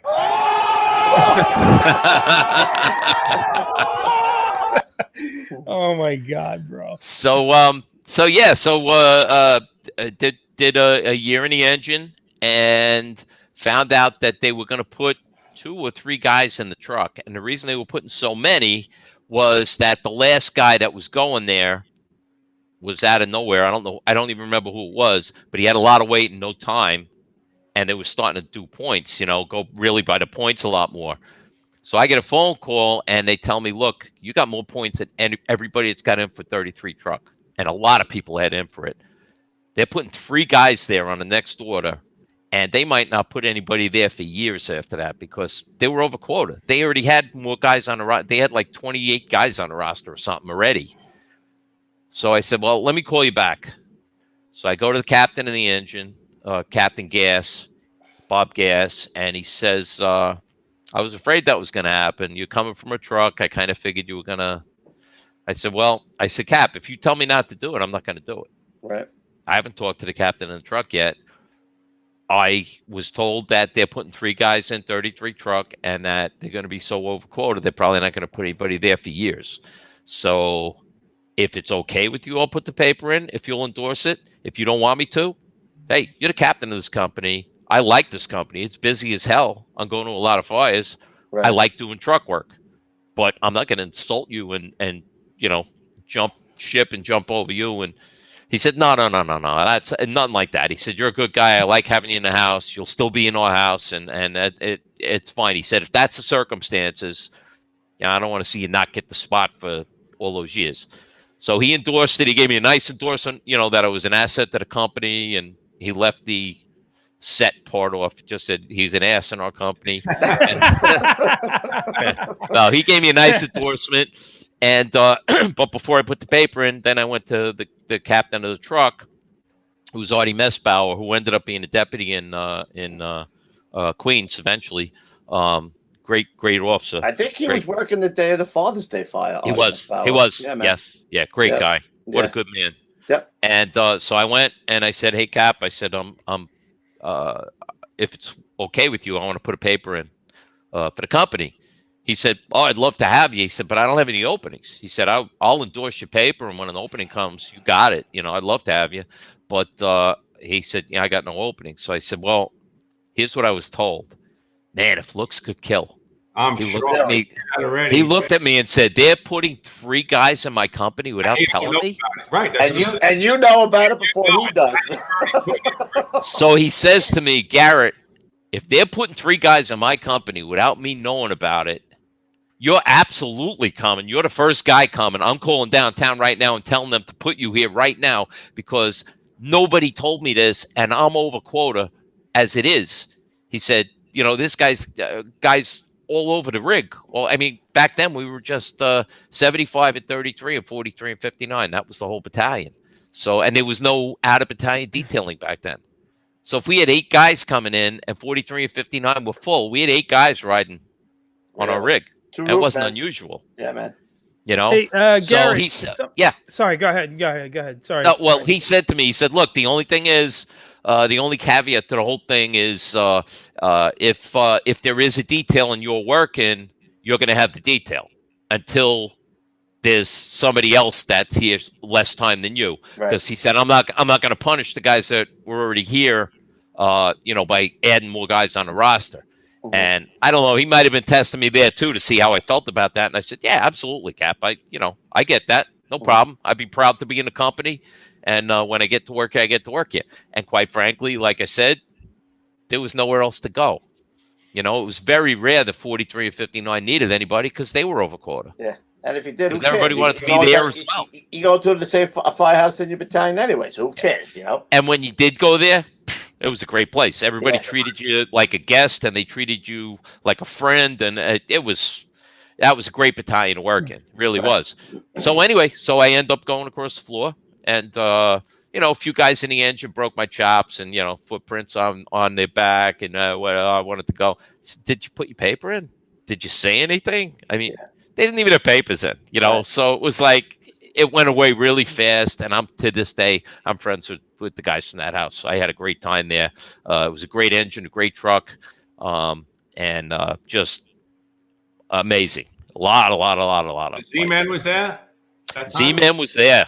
Everett was there. All those guys. Was there. Yeah. Mike Everett was our outstanding chauffeur, man.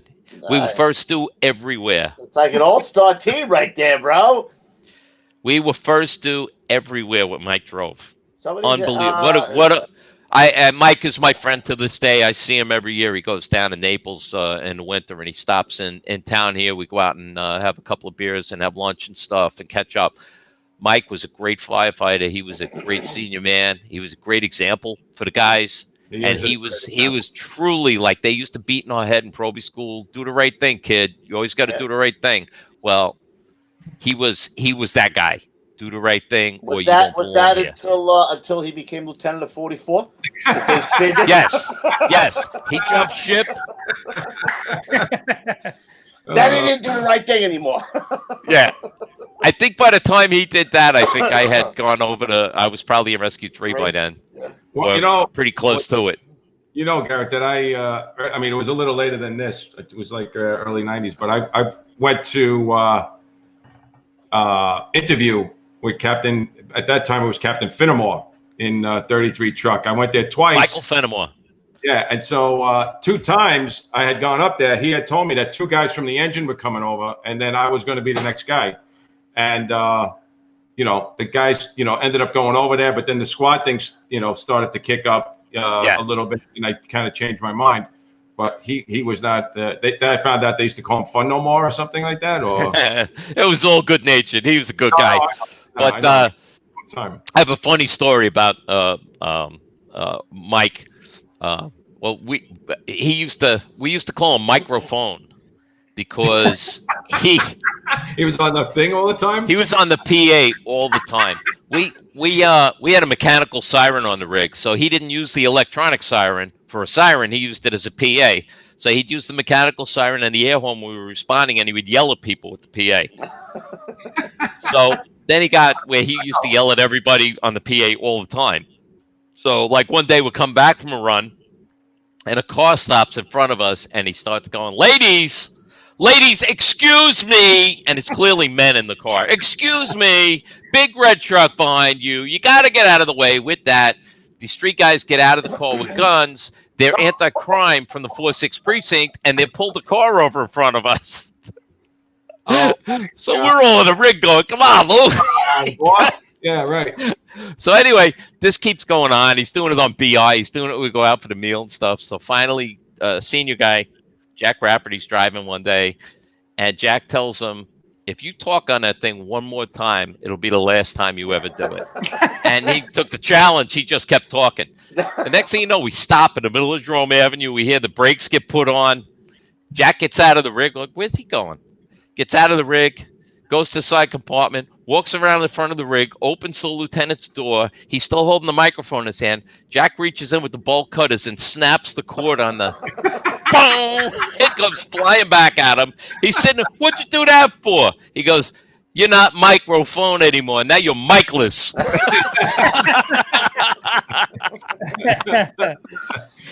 Oh, Man. Shit. Good stuff. Destruction of department property. Allegedly. Allegedly. It could have happened. I heard it happen. I don't know. Salute. Pete's looking at something. I don't know what he's looking at over there. Chat. He's a chat guy. It's got to be good. I'm not a I got to give a shout out. If I can go backwards. No, yeah, go, bro. Got to go back to 234. Working at 234 one night. I'm like second grade fireman now, and beginning of the tour or shortly after, the officer tells me, "Hey, I got to move you up to the nozzle for a couple of hours." The guy that had the nozzle is a chauffeur, and they needed the chauffeur someplace to pick up a spare rig and deliver it. So he said he's going to be gone a couple hours. No problem with me. I'll take the nozzle for 2 hours or 8 hours or whatever, you know. So my immediate move is I run into the house watch. I call the dispatcher, and Warren Fuchs answers the phone. I said, "Warren, it's Garrett over at 234. Hey, kid, how you doing?" I said, "Good. Listen, I got to ask for a favor." And I mean, everybody asks Warren for favors all the time, and he did the very best he could to accommodate everybody, all the crazy guys that wanted to go to fires. I said, "Here's the situation." I tell him the whole thing, and I said, "I got the nozzle for 2 hours. I know it's asking for a lot, but if there's any way to get us to a job, that would be great." So he says, "All right, kid, I'll do the best I can. No guarantees." I swear to God, I don't know, 20 minutes, 40 minutes later, the computer goes off. The guy on watch says, "Engine goes." So we get out, get on the rig. We start going. The box comes over the air in the rig, and they tell the battalion we're going down toward up toward 280 and 132. And the dispatcher, Warren, gets on the radio and he says, "Sounds like you might have something there. We're giving you a fourth engine. 234 is your fourth engine." He started us out on this thing. So we're going. Sure enough, 280, 1075. Oh, good. We're going to job. But still, fourth engine. Who knows? We get there. Report in. The chief tells us to stand fast. We got a covering lieutenant for the night. He's standing by the chief. I'm standing a couple of steps back. I have our smoothbore nozzle. We used to always have an extra smoothbore nozzle in the rig because we didn't want to use the FD2 or for somebody else's rig. I'm standing back there, and I'm watching this job, and, you know, the companies are doing their thing. And all of a sudden, I see coming up over the back of exposure 4 a ton of embers and a lot of smoke, and it's really looking good. So I said, "Hey, Lou, step back here and look at that. I think the fire might got into exposure 4. And it was I think it was a shaft, you know, between the buildings. He looks, he goes, "Hey, Chief, you got fire in exposure 4. So he's, "Oh, stretch a line, stretch a line." Like, great, you know. With that, Squad 1 urgent, fire and extended to exposure 4 from the shaft. You got fire on the second floor. We need a line. We're already coming, you know. We get in, we start up the stairs. The fire is out the door into the public hallway already. Wow. The whole apartment's going in the exposure. We wouldn't even been there yet if Warren hadn't started us out. There would have been no fourth engine there. Yeah, man. So now I get this apartment. Go in, we put the apartment out, you know, we do our thing. And it's all knocked down. We're standing there. Squad 1 urgent. We got fire on the floor above in exposure 4. So I look at the lieutenant. He knew what I was looking at him for. He goes, "If you guys are up to it, go ahead." So we took our line. They had another company now come in to overhaul our apartment. We went up and we did the apartment above. I did one room and I gave the nozzle to the guy behind me who was like third grade. He did most of it, and then he gave the nozzle. We had a brand new Proby first night in the house, and he got the last like room or whatever. So we did, you know, two apartments. Fire, baby. Yeah, we wouldn't have even been there in time to do that, probably. So Warren really set us up good, set me up good. Holy crap, I couldn't have been happier. And we go back to our rig after this, and our MPO says to us, "What'd you guys do up there?" He says, "Well, we got lucky. You know, we caught a bunch of fire in the exposure." He goes, "Squad 1 stopped at our rig and said, 'You got a lot of senior guys working tonight?' And he said, 'No.' He says, 'It's, you know, a second grade guy and a Proby and a guy that just made third grade.' He said, 'Tell them they did an unbelievable job.' He said, 'They did 2 apartments of fire, 2 floors.' He said, like they did it every night." He said, "We were pretty impressed." Wow. We felt like who the hell we were, man. Yeah, we got practice. Covering lieutenants bragging to the truck about the kids in the engine. "These kids are great," you know. Yeah, man. And we were just doing what we liked, you know. Yeah. But if Warren's out there, thank you, Warren. That was a very nice gift all the way back then in like 1983. Nice. It Yeah. was. Make sure you guys go out and get the Warren FF shirt. Saddle up. You're going to work. Yes. Plug. Yes. Shameless plug. Affirmative. We got a picture of. I know we have a picture of Mike and yourself in 33 truck. We have that. Yes. Hold on a sec. We got a few pictures of 33 truck. Hold on. Let's see here. Where are we? There he is. That's me and Mike hanging out in the kitchen at 33 truck. Nice. It's like Shanahan. What is that?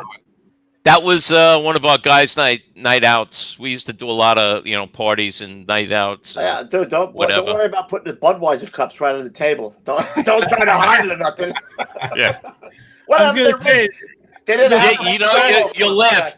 You'll laugh, but I said to my wife before this came on, I wanted to use this because it was my dad's, But I said before it came on, I said, I was thinking about when it came on, pouring a beer into a soda can.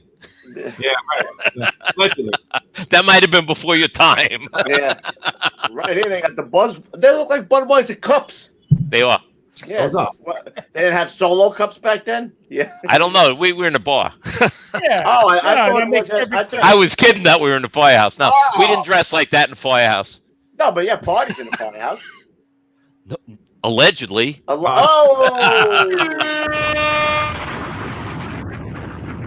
The other guy sitting there with us is Vinny Leahy. Vinny Leahy retired as the captain of 41 truck. He was a lieutenant 28 truck. He was fireman at 33. Also a great chauffeur and a great fireman.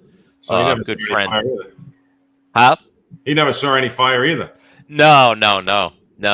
If we want to see Animal House's kitchen, this is the shot right here. Yes. Yeah. So we had guys riding with us that night. We had buffs riding with us, and they took the picture.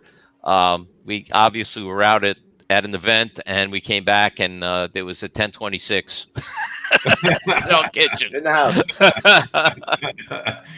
Thank God the whole place didn't go up. Good times. Yeah, man. So how long? So you're in 33 from 91 to 94, and then it says I was in 33 from 86 to 94. Well, I was in 33 from 86 to 90. Then Squad 41 opened, and I was asked to go to Squad 41, which I did. That's there you go. Right. Yeah.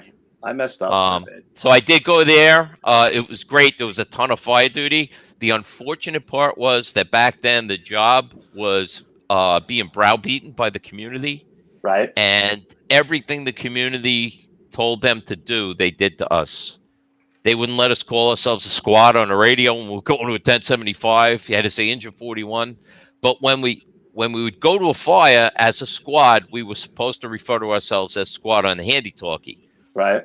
Working one night, we get a covering officer just for the night, and we have roll call. I was the senior guy working. He asked me, how do you guys operate? So I explained all the political ramifications of working in that house at the time, which were great. I mean, there were amazing amount of rules that we had to follow. And the locals actually used to listen to the scanner and call headquarters on us. Really? That's how bad it was. Oh, yeah, it was bad. And so I tell this officer, I said, however, when we go to a fire as a squad, we're supposed to report in as a squad on a handy-talkie, and we're supposed to use squad as our identifier on a handy-talkie. So, okay, no problem. We catch a huge fire in a, I forget what the building was being used for, but it used to be a movie theater. It ended up being like a fourth alarm or something. And we were in there. We went there at like 2 a.m, I think. And we're in there with a hand line for hours and hours and hours and hours. And all of a sudden, and it's right around daybreak, and Captain Tumulty from the field comm unit taps me on the shoulder. We're up in the mezzanine of this place. I turned around and I looked at him. I said, what are you doing up here? He's the field comm captain, He said, I was sent up here by the chief of department to bring your officer down to the command post. Where is he? I said, what? I said, what's going on? We got a covering officer. What's the matter? So he tells me, somebody's listening to the scanner and here's you guys calling yourselves Squad 41 on the handy-talkie. And they called downtown, and downtown notified the chief of department, and that these people are pissed off. And he was like beside himself because he didn't want any political fallout. So I get the lieutenant on the side. I tell him what's going on. I said, look, Lou, you're not in trouble. You're doing exactly what you're supposed to do. I'll talk to whoever I got to talk to, you know, in the company and whatever. So he goes down to the command post. I go to a payphone on the corner. I don't know if anybody ever saw a payphone, but we had them. I go to a payphone on the corner and I call the firehouse, and Kleehouse was coming in for the day tour. And I knew he'd be in early. I called the firehouse. I got him and I told him what was going on. And he said, no problem. I'll take care of it. And I believe he called Chief Feehan and said, hey, you know, now we got to cover an officer that's going to get abused, right. Like by the chief of department for saying squad on the handy-talkie when our guys told him that's what we do. You know, we didn't want this guy to get in trouble. Right. None of us cared about us at that point. We didn't want him to get in trouble, you know. Right. So it did get squashed, but that was every tour there. We went to tons of fires. We had some of the best guys in the whole New York City Fire Department working in that company. You had Kleehouse there, right? Oh my God, yeah, Billy Flynn, Bobby and Dennis. I mean, in the who's who. I mean, there was so many great guys there. Craig Jerry. Don't we have the picture of the whole crew there? Yes, you do. Pete. Yeah. Yes. Group photo. Come on. There we are. Wow. Yeah, read the names on that list there. It's incredible. Who's? Oh, Gary. All three lieutenants. Yeah, all three lieutenants were firemen in Rescue 2. Rescue 2, exactly. Great guys. You know, Gary Howard, Gary was a lieutenant in 75 Engine, but he was a fireman in Rescue 2. And Gary's the one that asked me to come over. They had an officers meeting, and they got together and decided what guys they would like to have in the company, in addition to the guys from 41 who wanted to come back. Right. Guys that were there when it was disbanded. So rightfully, they were given the opportunity to come back, and a lot of them did. A lot of good guys. So what they did was they created they had Squad 1 already, so they changed 41. Oh, I mean, where did I know they were calling them an enhanced engine at some point, right? Yes. So they weren't. We called it Enchanted Engine. Enchanted Engine. Yes. Yeah, no, because it's so ridiculous. Yeah, I've heard that. They called it an enhanced engine instead of a squad, but it was a squad. I mean, they even told us that. They said, you're really a squad. But and all it was they were concerned about placating the people in the neighborhood. Right. You know, and what the people in the neighborhood didn't seem to understand was they had some of the most gung-ho people in the whole fire department protecting them. Yeah, you know? Right. But, it was politics. That's all it was. But it got to the point where the politics was so bad that a load of us left over a period of time. But like over a name. Yeah. You know what I mean? That's why. I it still was don't abusive. understand. Well, they used to come at night. They would bang every night at 6 o'clock. We'd have roll call. They would be outside. The door would be down. They'd be banging on the door and playing music and singing about us. And they used to sing, "Oh God, not a squad." What? Why? What difference? Because they wanted us to be Engine 41, and the job said the only way we're going to put a company back there is if it's a special unit. That's how we're going to justify it. Right. You know, we were pretty close to other companies. You know, we had 71 and 55. They were basically right up the street from us. And that's why they chose 41 as a place to disband.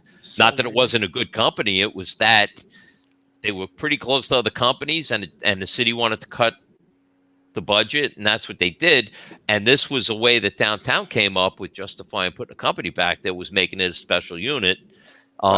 And the people weren't happy. And because the people weren't happy and they had a lot of political clout, they made us unhappy. I mean, our officers didn't want to stay there.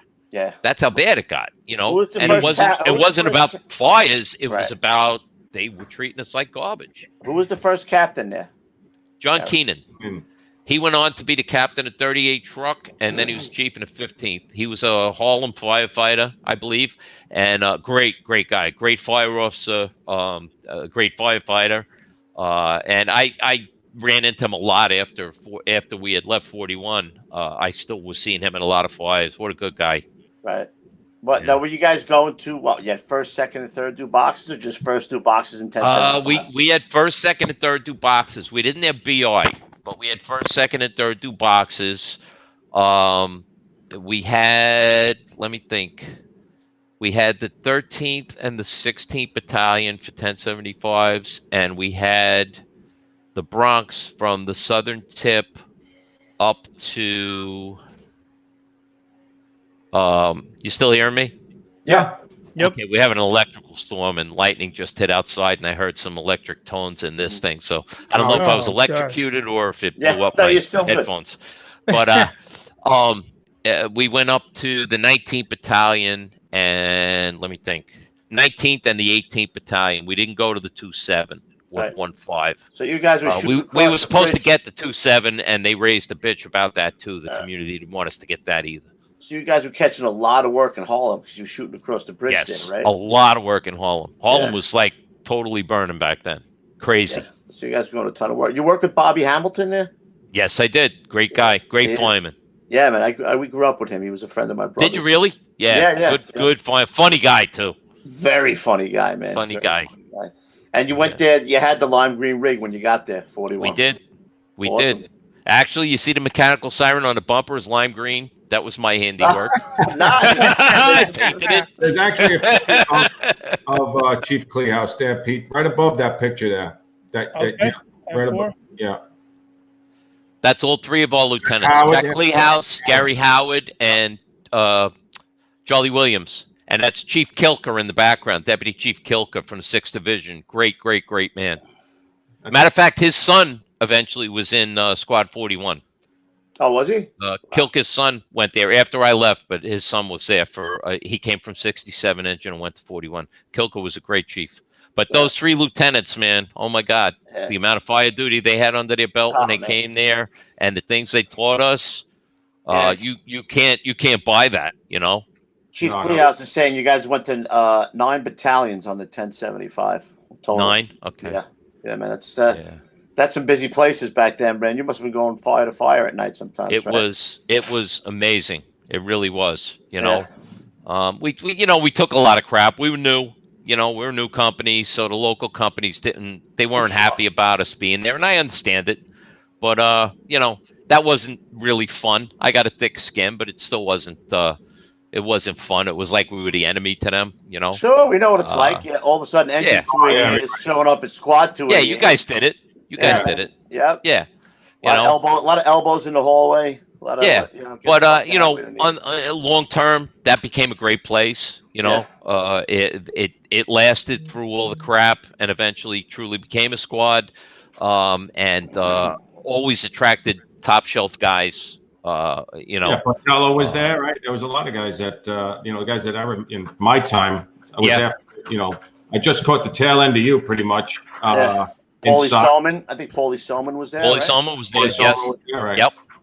And they were great company. I mean, we worked, once I went to Rescue 3, I worked with all those guys because we would get detailed in overtime back and forth. That was, the way SOC operated. If you were going to get detailed out, you were going to go to the closest house that needed somebody. So we were there a lot. They were by us a lot.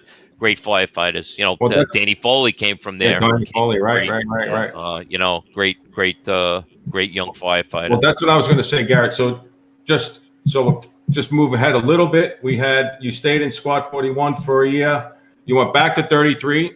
Yes. Let me ask Garrett one quick question. So Foley came, and I think Aldo, right?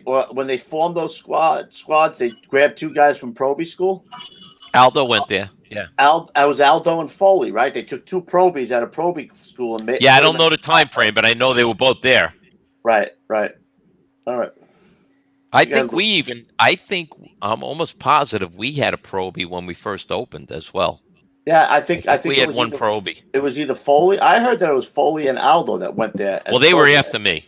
They were after me. But when we first opened, I think we got a Proby on the original roster. Really? I'm not positive, but I think one of the guys was a Proby. I think Chief Kleehouse would know that. Chief Kleehouse would know for sure. His brain still functions. Yeah. Every week, apparently. He knows everything. Oh my God, that man is a wealth of knowledge. Yeah. Not only his firefighting knowledge, but everything about the job. Oh, that's right. It's amazing. Cheese Man Gandiello was there too, right? That's correct. Yep. Joe Yes. Gandiello, yeah. Yes. I told you we we're gonna have to do to get Kleehouse on the burlap bag, tie him up, right? Wrap. I don't know. We're gonna see a lot of guys. think he can kill all you guys still. Gonna He say, has to probably infiltrate and kill before he come on the job, you know. Oh, I know. Yeah. Yes. So I'm not doing that. I would never cross him. Might have to use, But I used to be able to make him laugh though, which was good. all. Yeah, man. Yes. Because people told me he wouldn't, but I found out that he had one of the best senses of humor anybody I worked with. Really? There you go. Yes. He's All a right, great so you man. go back to the truck because you couldn't put up with the crap that was going on in the community. So that's why Affirmative, K. you go back to 33. Yes. 3 years. 3 years. And then I just wanted to get to the rescue. Unless you had other stories. Oh, that was my quest. I always wanted to get to the rescue. So 1996, you get. How did that go about? How did you? I got the call. So you had. So you went there. How long were you? I cheated later in my career. I cheated. You know, my friend and my boss from 33 Truck, Ralph Tizo, was looking to go to 3 when he made captain, and Brian McCarthy, who was a lieutenant 75 engine at the same time, also had gotten promoted to captain and wanted to rescue 3. And I spoke to both of them, and I told both of them that I had spoken to the other one. I said, I'm told that one or the other of you is getting the spot, and I really would love to come to the company. And both of them said, we will absolutely, if I get the spot, I am absolutely going to take you. I know you. I worked with you. And so that's how it worked out. And Ralph Tizo got the spot, and he had a contract for somebody that came before me. And then he took 2 guys, myself and John Conroy from 44 Truck at the same time. And what a great house. Wow. And Ralph Tiso ends up getting it, doesn't he? He was, yeah. Oh, yeah. He was the captain. A lot of firemen and a little guy. I actually interviewed for Rescue 3 when Jack Calderon was still the captain. And when I did, he told me, I already know who you are. There's a lot of guys in the company that know you. And he said, I would like to have you here. He said, there's no opening right now, and I'm probably going to get made before a spot opens up, but I will speak to any, whatever captain gets it. And he's probably the one that told me that who the 2 guys were that were probably going to get the spot. And he said, I'll absolutely, speak to them and put in the word for you. I would definitely want you in the company, which was really nice. And he was a great guy. I actually ended up driving him in the safety battalion for a while. And what a good guy to work with. Another guy that knew so much about the job and loved the job so much. Stayed I don't know if he got superannuated, but he did a huge amount of time in the job. I don't know if he did 40 years, but he came close. So yeah, I led a privileged life on the job. I got to work in some terrific places with some unbelievable guys. I mean, guys that I will watch them in action and you feel inadequate. You see these guys doing things and making smart moves and stuff like that, and you're like, wow, I hope I don't look like a total piece of crap when I work and this guy's working because, I'm trying. I want to do everything the right way, and but you don't know. I mean, you really, when you know this job, you're really impressed by guys that do things a certain way. You know what I'm saying? Well, you had the Bobbies there. I mean, you had the both. Bobby and Athanas. Spoke to Athanas the other day. I'm like, Bob, you got to come on. He's like, I don't know. We'll see. But but Bobby, you got to give him a whole week every night because he's been everywhere, man. That guy's amazing. That guy's been in every scenario, right? I mean, he's been to every job and every scenario. And Kanabi is the same way. Kanabi's the same way, man. Yeah. 2 of the best. Was Hoppy there? John Hopkins there when you were there? He was. Yeah. He was. He got promoted while I was still there. He made lieutenant. Right. And I think he got 61 out of there. He got 61.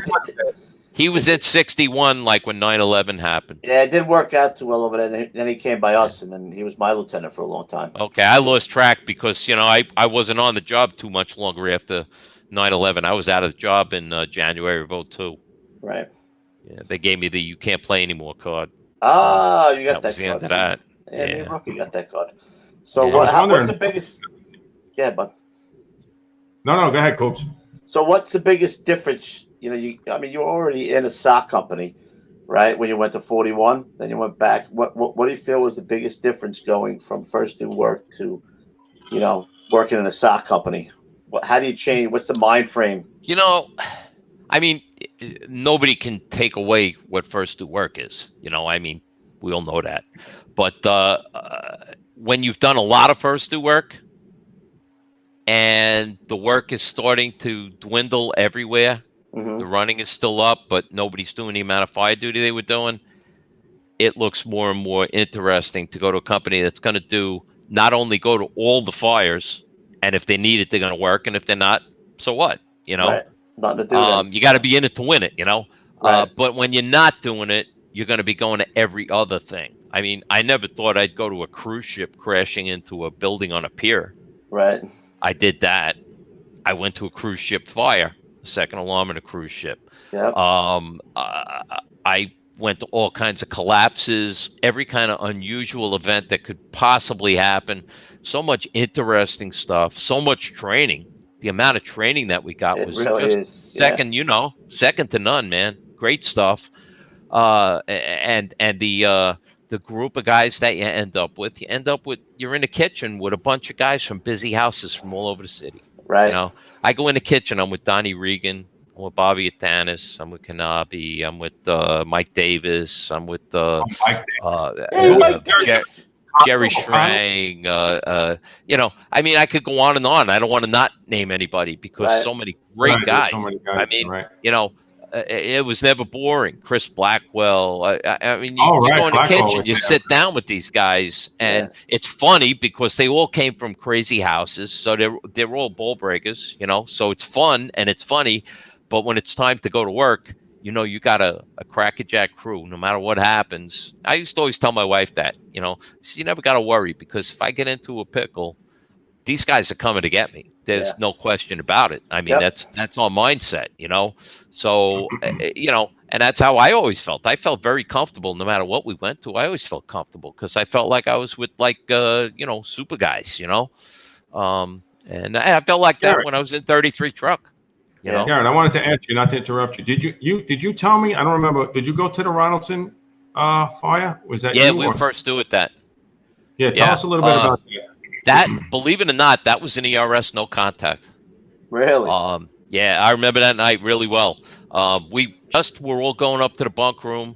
I guess it was midnight or 1 o'clock. I don't remember. But everybody was going up to the bunk room, and the engine got a no contact for Creston and Fordham. I don't know, something around there. And somebody went in the office and turned the scanner up a little bit. I don't know if they had just a feeling that maybe it was going to turn out to be something or what. And Gary Howard was the boss in the engine that night. So they went and he gave it 1084. He asked, do you have anything further? And the dispatcher said, stand by. And Gary came right back on, if I remember right, and said, hold on a minute. There's somebody down the block waving to us. I'll let you know what we got. Came right back on. Give me 1075. We got a fire in a taxpayer. So we were out the door. We were listening to scanner, so we were out the door before the teleprinter went off, And we got there. It was clear we had a good job. This place was buttoned up tight and heavy smoke pushing. Mike Everett was driving, so I think we got there before 75, even though we weren't dispatched until after them. But nah, I'm kidding. But we got there very fast with Mike driving. And I had the roof. So, went right up to the roof, tremendous smoke condition. We started cutting. I was on the roof for the whole fire because, that's what we were doing was a lot of ventilation. And it just reached the point where I think they were going to give a probably will hold, if I remember right. And I thought I heard a mayday on the radio, but it was very scratchy, very poor audio. And there was an officer up on the roof. I never saw him before. I don't know where he was from. And I said, hey, Cap, I think I heard a not a 1075. I think I heard a mayday.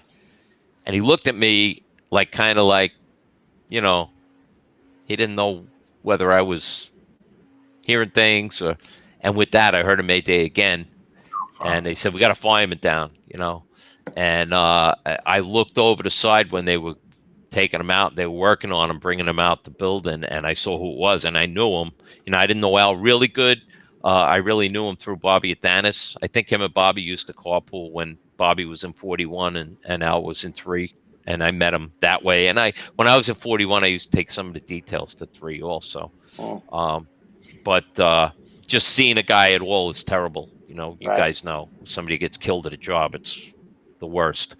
And then seeing the guy and realizing you know him, and then knowing that the guy's got a bunch of kids, and you know, what a horror show. You know, yeah. I mean, I know that, and that was my whole career, you know.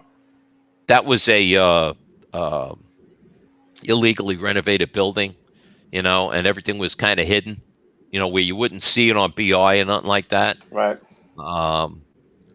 Just one of those things, and it makes you, you know, it always makes you realize that, hey, if Al Ronaldson can get killed in a fire, I can certainly get killed in a fire, man. no question. Yeah. You know, there's a heads up guy, gung ho guy from busy places, and you know, that humbles you, man. When you see something like that, you really think again and say, you know what, none of us are invincible. No, doesn't matter how many fires we go through, how good we are, you know. The job will humble anybody in a second. Yes. In a second. Do everything right, and it still could be bad. You know what I mean? Yeah. It doesn't matter. Just like him, That you know. That was horrible. His son is in the company now, right? Is in rescue training? Yes, I believe he is. Yeah. I mean, that's long after me, but I mean, you know, working in the company that your old man was in, that's got to be you know. Yeah. That's a good thing. You know, good for him. Very cool. Yeah. And I think Chris I think Chris Blackwell's son is in Squad 41 now.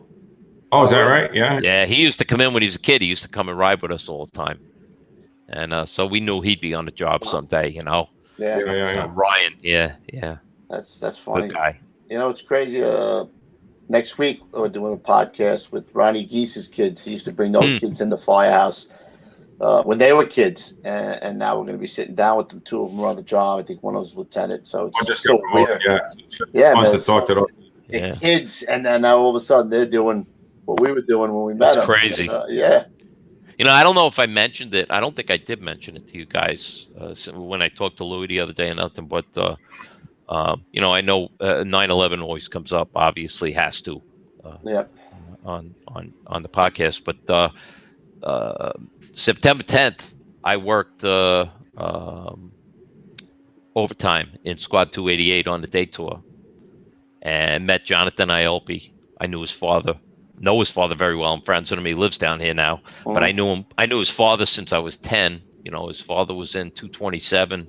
They were in my father's battalion back then, and he used to always come out of every fire he'd come out of, and they didn't use masks back then. I mean, these guys went from fire to fire, and Lee used to come over to me. I could tell that he loved seeing other guys' kids coming to ride, and you know, and they were into the job and all. And he'd always come over. He'd call me a snot-nosed kid. He still calls me a snot-nosed kid. I'm 62. 62. He calls me the snot-nosed kid all the time. I love it.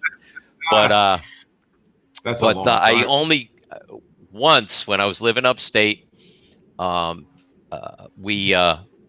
had my daughter in the car, and we took her to the drive-thru at McDonald's, and the car in front of me in the drive-thru line is the Great Neck Chiefs car, and I knew who it was right away. It was Lee. Yeah. So I got out of my car and I went as tight to his car as I could up to the mirror, and I said, "Can I get your license and registration? Because obviously this vehicle is way out of its jurisdiction. So, you know, I want to know if you really belong in this vehicle." Turn around and looks, and he goes, "Oh, Jesus Christ!" But he had the kids in the car. He used to bring them up to Carmel that was the next town from us to fish, and so when I met Jonathan on the 10th, it was the first time I ever met him. And I told him that story, and it was really cool. You know, we kind of bonded over that, and he was real nice to me anyway, because I was there for the day, you know, and whatever. And you know, he treated me real well. And I remember we went out and we had to go to the Rock. They were doing some kind of a hazmat drill. They had like a tanker mock-up, a leaking tank truck mock-up. Wow. I don't know if you guys remember that or not. Fun. Yeah. So we went there, and they had us in the scenario. We had a foam line stretched, and Hazmat, I think, was sealing it. They had a bunch of sock companies there, though. And it was the weirdest thing, because the next day was 9/11. And I saw so many guys at that drill that day that we shook hands and hugged and this and that. John Moran, me and John Moran were probies in 234 together. John was the SOC chief that day, at this drill. He comes up behind me and he goes, "You old man, what are you doing on a foam line? You're a rescue guy." Broke my chops, and we hung out and everything. And who knew what was going to happen next day? The majority of those guys that I was with that day got killed. Yeah. The next day, it's unbelievable. Yeah. It's so many guys. And then that night, the 10th, I paid back a mutual in Rescue 4. We had our annual Rescue 3 had the annual boat ride around Manhattan that we did every year with the wives, and we'd get it catered and have drinks and DJ and stuff, and it was always a great time. And a guy from 4 stepped up and worked for me, and this is the tour he wanted paid back. So I worked to your place during the day, overtime, and then I went to 4 for the night tour. And when I got there, 4 was out on a run, and Brian Hickey was sitting in the house watch. So I didn't even know he was back from the Father's Day fire, and I think it was like his first or second tour back, maybe, from being injured. And so he gave me a hug, and we talked a little bit, and I said, "Are you working tonight?" And he said, "No, I just got off." He said, "But I'm working in 3 tomorrow, overtime." So he said, why don't you come by and have coffee on the way home? We'll catch up, So I said, great. It's a deal. I'll be there. So I go, the rig comes back. Kevin Dowdell was the lieutenant. Kevin Dowdell drove my carpool when I was in probie school. Really? There was 5 of us in the carpool. Yeah, Johnny LaFamina, Kevin. You really had some good friends, you might say. Oh my God, yeah. So I hadn't seen Kevin in God knows how long. Wow. And we went upstairs. We talked for about an hour and a half. He was telling me about his kids and high school and this and that and the other thing. And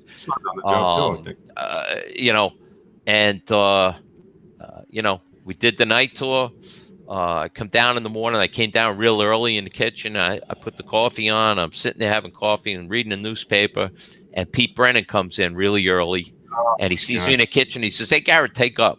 So I said, "Pete, let somebody else go." I said, my kids are in school today. My wife's working. I'm going to stop by 3 and see Brian Hickey and have coffee with him. And I'm in no hurry at all. So, and I said to him, maybe we'll catch a job before the end of the tour.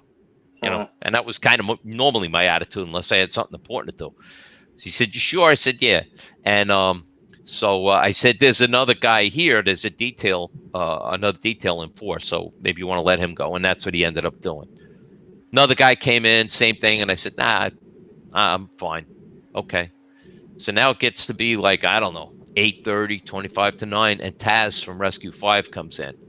He sits down. He starts chatting me up. And all of a sudden he says, "You working today?" I said, "No, I'm getting off." He goes, "You live upstate. Get out of here." So I said, "No, I'm going to stay to the end of the tour. Maybe we'll catch something." So he kept on me. And finally said, "All right, fine. Yeah, I'll go." So we walk out to the rig together. I said, "I had the irons last night. That's where you ride." Took my gear out. He threw his gear in. We shook hands. I said, "All right, brother, I'll see you next training thing, or if I get overtime by you or something, and, I'll catch you soon." Got in the car, go around the thing under the, underneath, get on the BQE, I guess it is there, head for the Triborough. I get on the Triborough Bridge, and I'm listening to WOR on the radio, to Grambling with Gambling. Yeah, man. And they're doing a talk show, and all of a sudden he says, "Oh, we just got a news bulletin. There's a fire at the World Trade Center." And I think nothing of it. I'm thinking it's like elevator motor or, waste basket on the 75th floor in the office. So, I know the guys were going there, probably 10 or 12 times a day for smells and bells. And, it's the World Trade Center, so it's newsworthy. Then he says, "Well, we're being told it was hit by a small plane." So now I hear that, it perked my interest, and I look to the left. I'm on the bridge. I look to the left. There's the World Trade Center with that huge hole in the side. Holy and shit. the freaking smoke's over New Jersey already. And I'm like, holy shit. I didn't know what I was looking at. My immediate thought was somebody detonated the bomb up there, because the damage was unbelievable. And, there was no way that it was a little plane that would do all that damage. And then they said, "Oh, it's an airliner hit the." So I'm out flying, heading for the dig and got to get to the firehouse. And naturally, I get to the firehouse. The collapse rig's gone already. The rescue's gone already. Even the rack unit was gone already. Turns out, I find out later, Dan Heglin from Rescue 4 was driving the rack rig. He was on light duty. So we end up Captain Tizo and Kanabi and Stan Cicino were in dive school that day. They canceled dive school. They came back to the firehouse right after I got in the door, and Captain Tizo said, "Just throw your shit in my car. We're going to Sock Island. They're bringing our old rig over there, and we're going to equip it. And they want to put us in service as an extra rescue company because they're afraid there's going to be more terrorist attacks." So we went there. We actually, along the way, we found a guy. I don't know what agency he was from, but we were, Captain was honking his horn. Cecina's got his helmet out the window, trying to make people know, get out of the way, because we were in bottleneck traffic. This guy pulls up next to us. He goes, "Where do you guys need to go?" So we told him. Stan got in the car with this guy. The guy says to us, "I got lights and sirens." I don't know what agency he was from, but he put his siren on, and he led us all the way to Sock Island. He got us there a lot faster. And we started putting a bunch of gear into a fire department van. We're waiting for that rescue rig to come. And at one point, I was the only guy outside by the van. And that's when somebody got on the department radio and started screaming, "Mayday, the South Tower just collapsed," right over the department radio, not the handy-talkie. So I ran inside. I told the captain. And he said, "Forget it. We're just going." So we took that, and they had a reserve pumper there.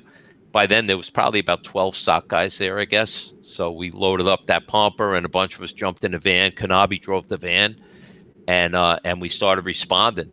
And the rest is history. We got there probably a couple of minutes after the North Tower fell, and then by nighttime, we find out like every freaking guy I was with in the last 24 hours is dead. It's crazy. Unbelievable. I worked the same day. I worked Sunday into Monday, and then it was like you said, pretty much every guy that I work with or saw, every guy we get on, it's the same thing, right? You just Were going you like at this. 288 then? I was, yeah. So I worked with you that day too, then I guess. I was trying to remember if I went to that drill. It's not sticking out to me. It was a tank car. They had a tank car that was a mock-up. It was set up to leak, and they, leak water instead of chemicals, but it was actually kind of cool.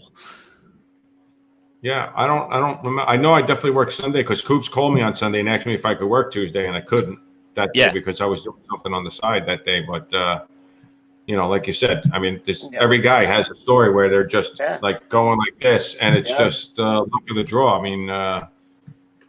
I'll tell you, and Dan Hegling, rest in peace. I don't know if you knew Dano or not from 4, but me and Dan were firemen in 33 together for years. He was there once too. He found out that he was dying, he told me that he had a bucket list, and one of the things was that they wanted to go to Key West, and another one, his wife wanted to do a cruise. So me and my wife Nancy and Jerry Ritzinger and his wife Jerry was all Lieutenant 33. We made plans, and we met him in Key West, and we spent time with him there. And he was good at the time. He wasn't real sick yet, so he was able to enjoy himself. And we were standing at the southernmost tip there in Key West, and Daniel turns around and goes, "Holy shit, look who's over there." And it was Freddie Lawrence and his wife, Freddie Lawrence from Squad 1. And we all started talking, and I didn't really know him. I knew who he was, but I didn't really know him. And we're all talking, and they, of course, back then, everything went back to 9/11.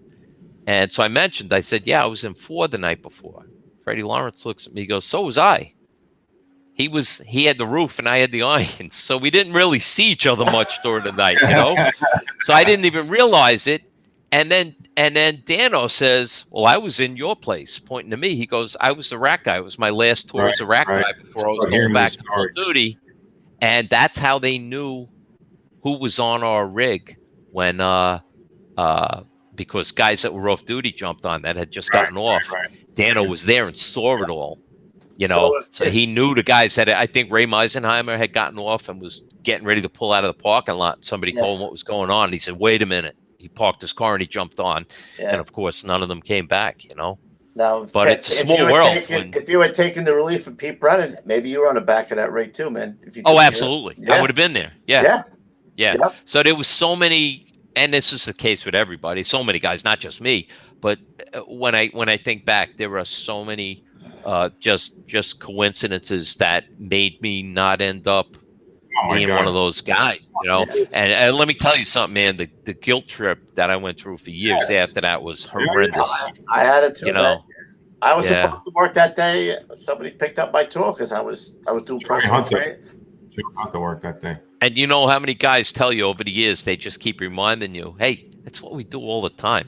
We always relieve early. You always relieve our guys early. So, you know. The craziest story was Steve Sullivan. He's a chief now. He was a Captain 103, but he was a 41 guy. And he got detailed to hazmat. He left there, drove to hazmat. Hazmat went. So he went back to the firehouse because 41 didn't go right away, obviously. By the time he was heading back to 41, they had already left. So both companies. I got to tell you a different story. The chief now, Sullivan? Yes. Chief Sullivan? I'll tell you the real story about Chief Sullivan. He gets detailed to hazmat. They pull out. I finally pull up to the firehouse because the guy from the gym tells me. I get there. He wants to take the second piece right away. I go, listen, there's only two of us. Right. The captain just called me. He said to wait. He says, I think we should really go. I go, I'm telling you, the captain told me to wait. Okay? Meantime, maybe 20 minutes, half hour go by. He goes, dude, we need to take the second piece and go right now. I'm like, the captain just called me. He's 10 minutes away. He told me to wait, period. So I tell him all the time, dude, I saved your life because if you would have gotten in that rig and drove down there, you would be dead. Done, period. So by the time you went back to 41, you know. They were gone. Everybody wanted to be there, too. Yeah, right. I mean, every guys were doing crazy things to get there, you know? Yeah. I remember seeing Billy Quick's blue Toyota, remember? Like a couple of blocks parked out with shit all over it. He showed up to everything, too. He would buff every job. Any job, you know, in Queens or Brooklyn, wherever he was. If he was on his But,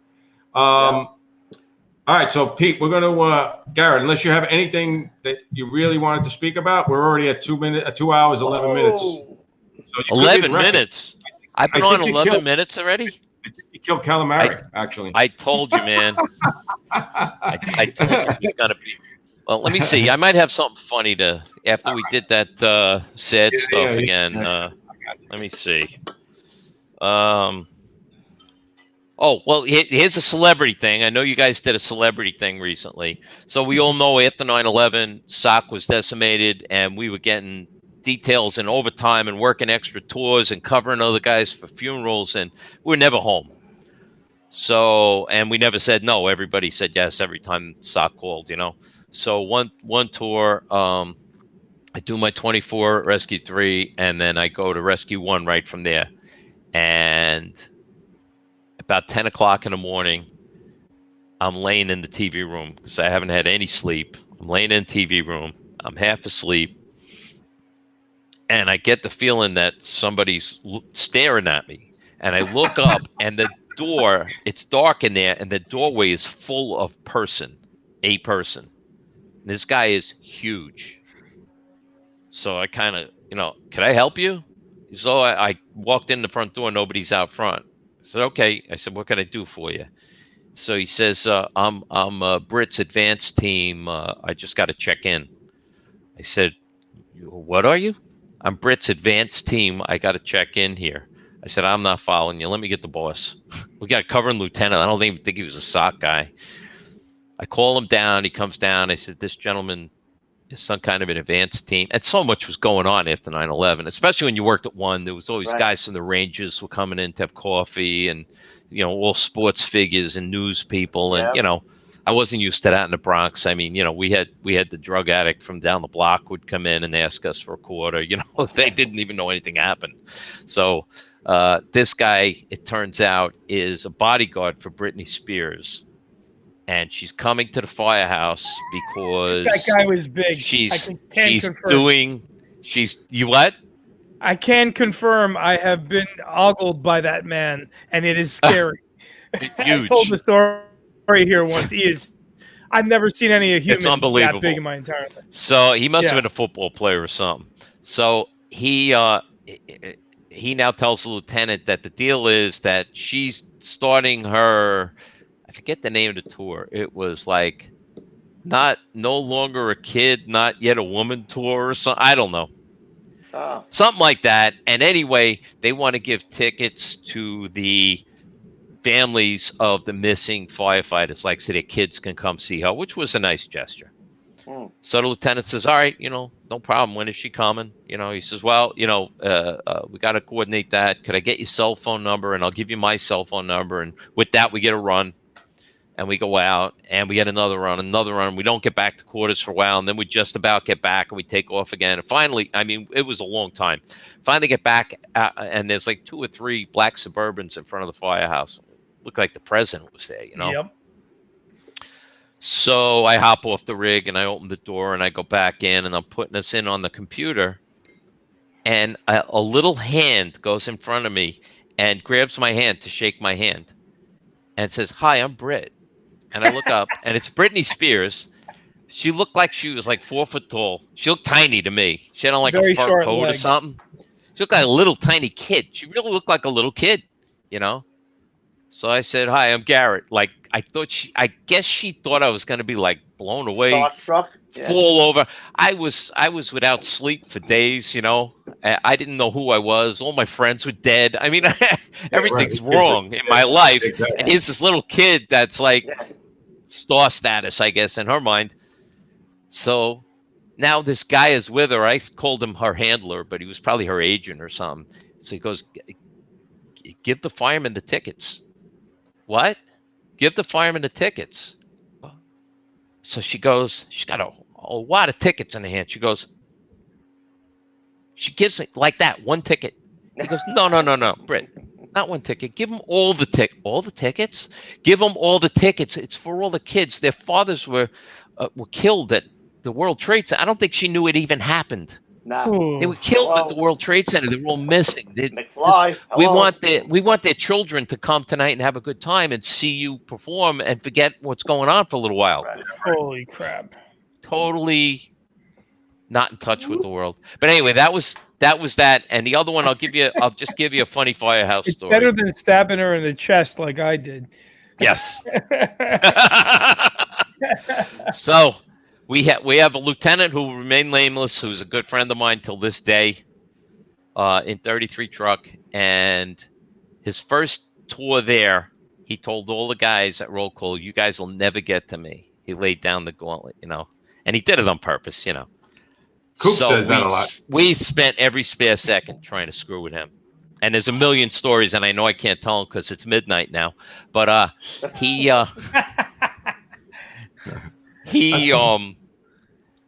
used to have our can on 33 truck. We had the half open where we rode outside. We had the can like up here, so when you were standing up, it was right there. So one day we're waiting for a light, and I yell his nickname out. And he doesn't look right away, so I yell it louder. So he sticks his head out and he looks at me, and I shoot him in the face with the can. Gets all grumbly, but he was used to me and some of the other guys. So come back from a run later, I do the same thing. I get him again. He looks right at me. Get him again. Get a run a little while later, and he figures he's got me now. So he's just looking in the mirror. He's going, what? I shoot the mirror and hit him in the face. So now it's summer and he's riding with the window closed. So we go out on a run and we're responding, and I get up on the roof of the rig and I get one of the guys to hand me the can, and the Mac towel at us, they had the vent. I pull the vent open. Always and I'm holding on to the light bar. And we're responding, I'm holding on to the light bar. I'm yelling down to his name. I'm yelling, "Whoa! Whoa!" And he looks up, and I shoot him from up there. That was it. I would have hit the brake. Not well. Yeah, right. All my friends drove. They wouldn't hurt me. They wanted me to get them too. There's one really cool pic that you sent us before we kind of start wrapping things up, and I wanted to kind of ask you what this was. What was this? Oh, that was Speaking in of tankers, I think it was Elmhurst, Queens. That was an errant gasoline truck driver who didn't know where he shouldn't go. He was delivering gasoline to a parking garage, and he drove inside the building, and the building wasn't designed to hold the weight. So he drove in and fell into the basement, the cellar of the parking garage, destroyed a bunch of cars, created a huge fuel spill. It turned into a combination hazmat and collapse job, basically. Yeah, There's another picture there, Pete. We actually hooked up. I think there was in there was the grip hoist. Yeah, we used all the grip hoist to control the tanker Right there. from. Yeah.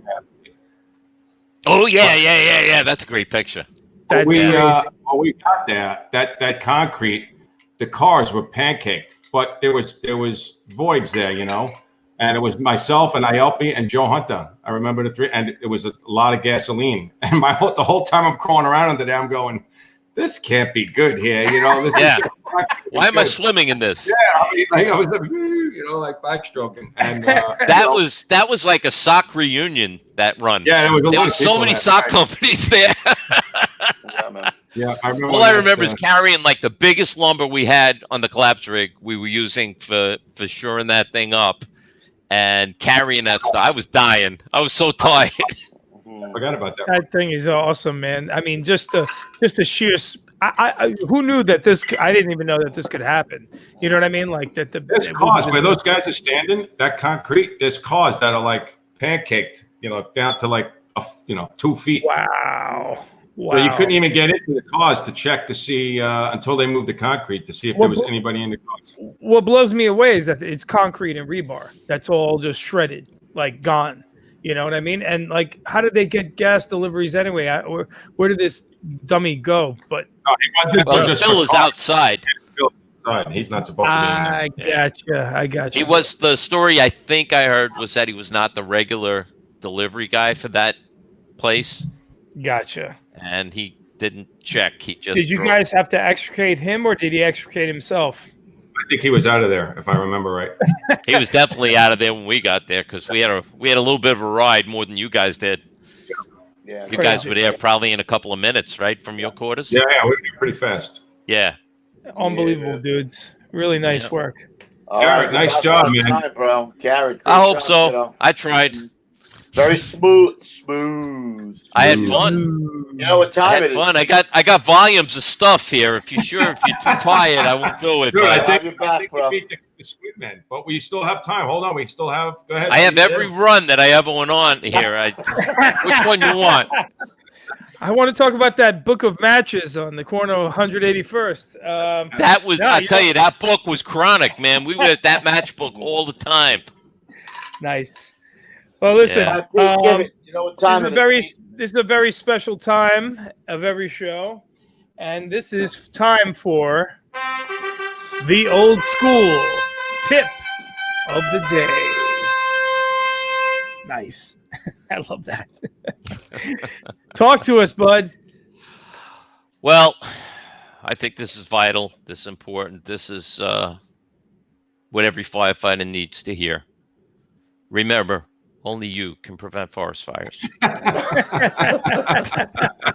Thank you, Smokey. Good job, Smokey, man. You know what? I really appreciate your approach to this. You know what I mean? Everyone's trying to drop knowledge, like, I don't have any. You went simple. I was hired to break things, and I broke everything I found. Good job. Still big power. I do honestly have just a real tip too. A little nugget? Give it. Bring it. Yes, Bring it. a nugget. Bring it, brother. Well, my nugget is, and this isn't just for our job, it's for all firefighters everywhere, and I know we have a lot of firefighters from other departments that watch this, and it's basically, don't take anything for granted. When you go out the door, don't assume that what they're telling you is what you're going to find. I've seen it on our job. I saw it in the little town I lived in upstate where I was a volley. How many times they try to cancel us, where they say, oh yeah, the calling party called back and said the fire's out. I lived in a little town up there. We didn't have a lot of runs. I had 2 jobs while I lived up there at different times, where if we didn't continue in, regardless of the dispatcher basically ordering us not to, these houses would have burned down and the people probably would have died in the house in the middle of the night, because the fire was hidden. It was in a wall and it wasn't obvious, and we had to look for it. So don't take anybody else's word for anything. What we do is life and death. A lot of times what we do, it turns out to be BS, but the fact is that if you don't take it as if it's real every time, you're setting yourself up for failure, and somebody might die because of it. It's not, it's really not a game. A quick little example. I remember on our job, coming back, really busy, hot summer night, and we're coming back from like our umpteenth run, and it's like 2:30, 3 o'clock in the morning, and we're riding outside on the tower ladder, and we're all sweaty and hot and tired, and we get a run, and it's reported to be an odor of gas in a multiple dwelling. So, we're going, the odor of gas. What is it usually? It's usually the flexible fitting behind the stove, and it's not a big deal, and we shut the thing down and do whatever we got to do. And, well, we get there, and we got there quick because we were on the air already. We pull up, and people coming down the fire escapes and bailing out of every opening in this building. It wasn't an odor of gas. Somebody tried to torch the building, and they poured gasoline on the stairs and lit the gasoline on fire. So it was a job. It wasn't an odor of gas. It was a freaking fire with 1 million people in the building in the middle of the night. Was it natural gas? No. It was gasoline. Maybe it was an odor of gasoline. Right. Yeah. So the point being is we can't take anything for granted. If you think about it, most times the dispatcher is relaying information to you that he got from a civilian. What the hell does that civilian know about what we do and what we know? We're the experts. We got to get there and find out, does this person know what they're looking at? Correct. So that's my thing. I like and I'm sticking to it. I'm sticking to it. Ruffy, you got some shout-outs, or you want me to go first? First, I want to say, just in case you weren't looking at the chat, Garrett, there's, Chief Kleehouse, Artie Winkle, Dan Potter, Cheese. There's a ton of FDNY guys here. Stanley Rybeck said thank you for, making the hazmat, cool, and I love my brother Stan. We worked together in the Homeland Security thing after we retired. Great guy. I love Stanley. You got a ton of guys in the chat. 217 alumni. If I had gone there and listened to Torriello, I would have worked with Stanley. Correct. So I just wanted to you would have been working with Stan. Yep.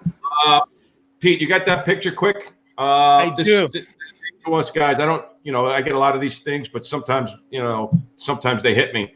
This was, I believe this is his son. He says, "Hey brothers, long shot here, but my father, who's religious to your podcast every Thursday, kept demanding that his retirement party better be finished early last night so he doesn't miss the Getting Salty shenanigans. I was wondering if there was any way you guys could do a shout out or do a post for my old man who just banged out 31 years as a chauffeur for the truck company in Leominster, Massachusetts. Stay safe. Can't wait for the next episode." So, is that Scott LaPrade? It is. That's Mike Scott LaPrade. That's the name, yes. His father just moved to Florida, and Eddie Pospisil, who used to buff in 33 truck and who's retired from Hartford, he connected us. So I know his father. Salute, right? Man. Many years of happy retirement, brother. Yeah, cheers, man. Cheers. We already got plans. Once the COVID's over, we're going to get together and have a beer. That's great. Nice. Excellent. Small world. Yeah, that's crazy stuff. All right, Coobs, you're up. All right, fellas, don't forget, Monday, I just booked them, Chief Steve, doing a question and answer. So send those questions in for Chief Steve. We'll get him on. Maybe have him crack a smile or two. I don't know. I'm not promising anything. Also, don't forget to send in Pete. Where is the rules for the road show? They're on the Instagram. The rules for the road show. There you go. Story. So everyone, you know what?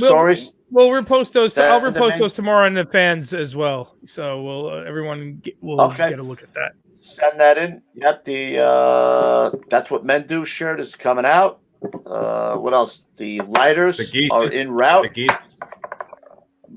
Next Thursday night, we got the Geese Boys and Mrs. Geese. We're going to talk a little 9/11. There'll be some tears. There'll be some funny times. The boys can tell you what was going on when they were kids coming to the firehouse and the shenanigans going on, and now how they're both in busy companies. One just got promoted, so it'll be a great show. We're doing it, and we're doing that remote in their firehouse. Hey, Louie, quick question. Yeah. Hello. Quick question: were either you guys working in 2001 for the Christmas party when the Jets came to the firehouse?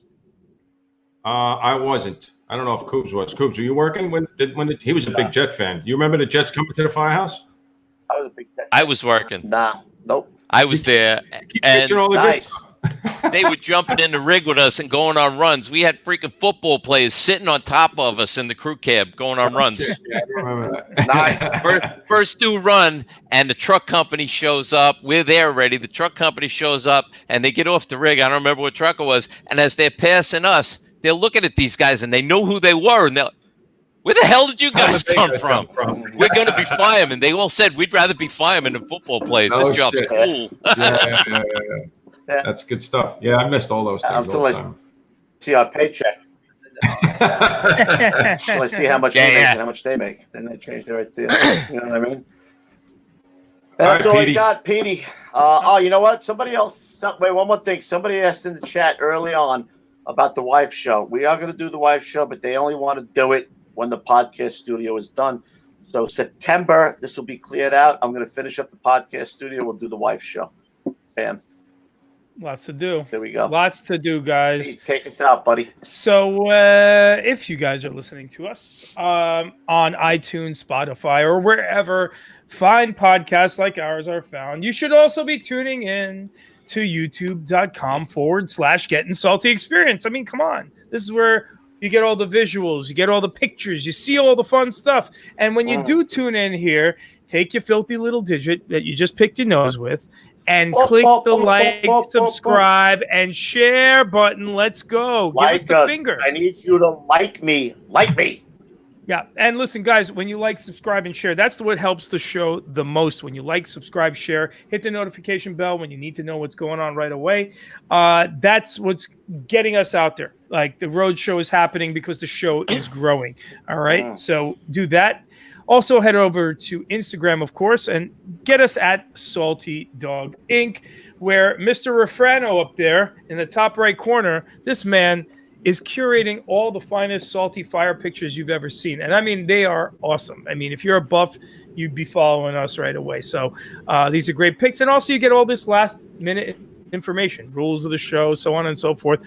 You'll get it all in the story. So check that out.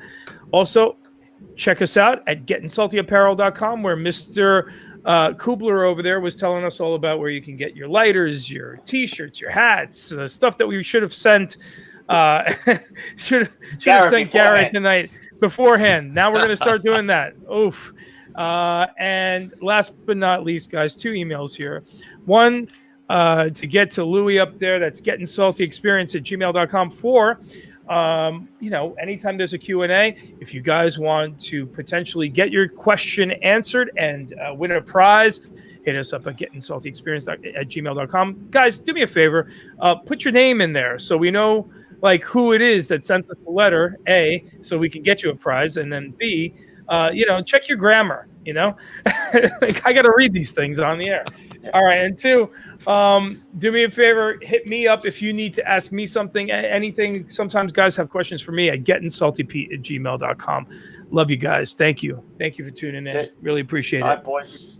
Garrett, great show. Much appreciated. Much love. Great show. Thank Garrett, you so much for having me on. I enjoyed it. Fun. Yeah. We'll have you back. They always come back. They always come back. Just when I think I'm out, they pull me back in. I smell a call to the bullpen coming. Yeah, man. Yep. All right, Rufy. So we see you on, what is it, Monday? Monday, Chief Steve show. Stay low and go. All right, Garrett. Nice job today, brother.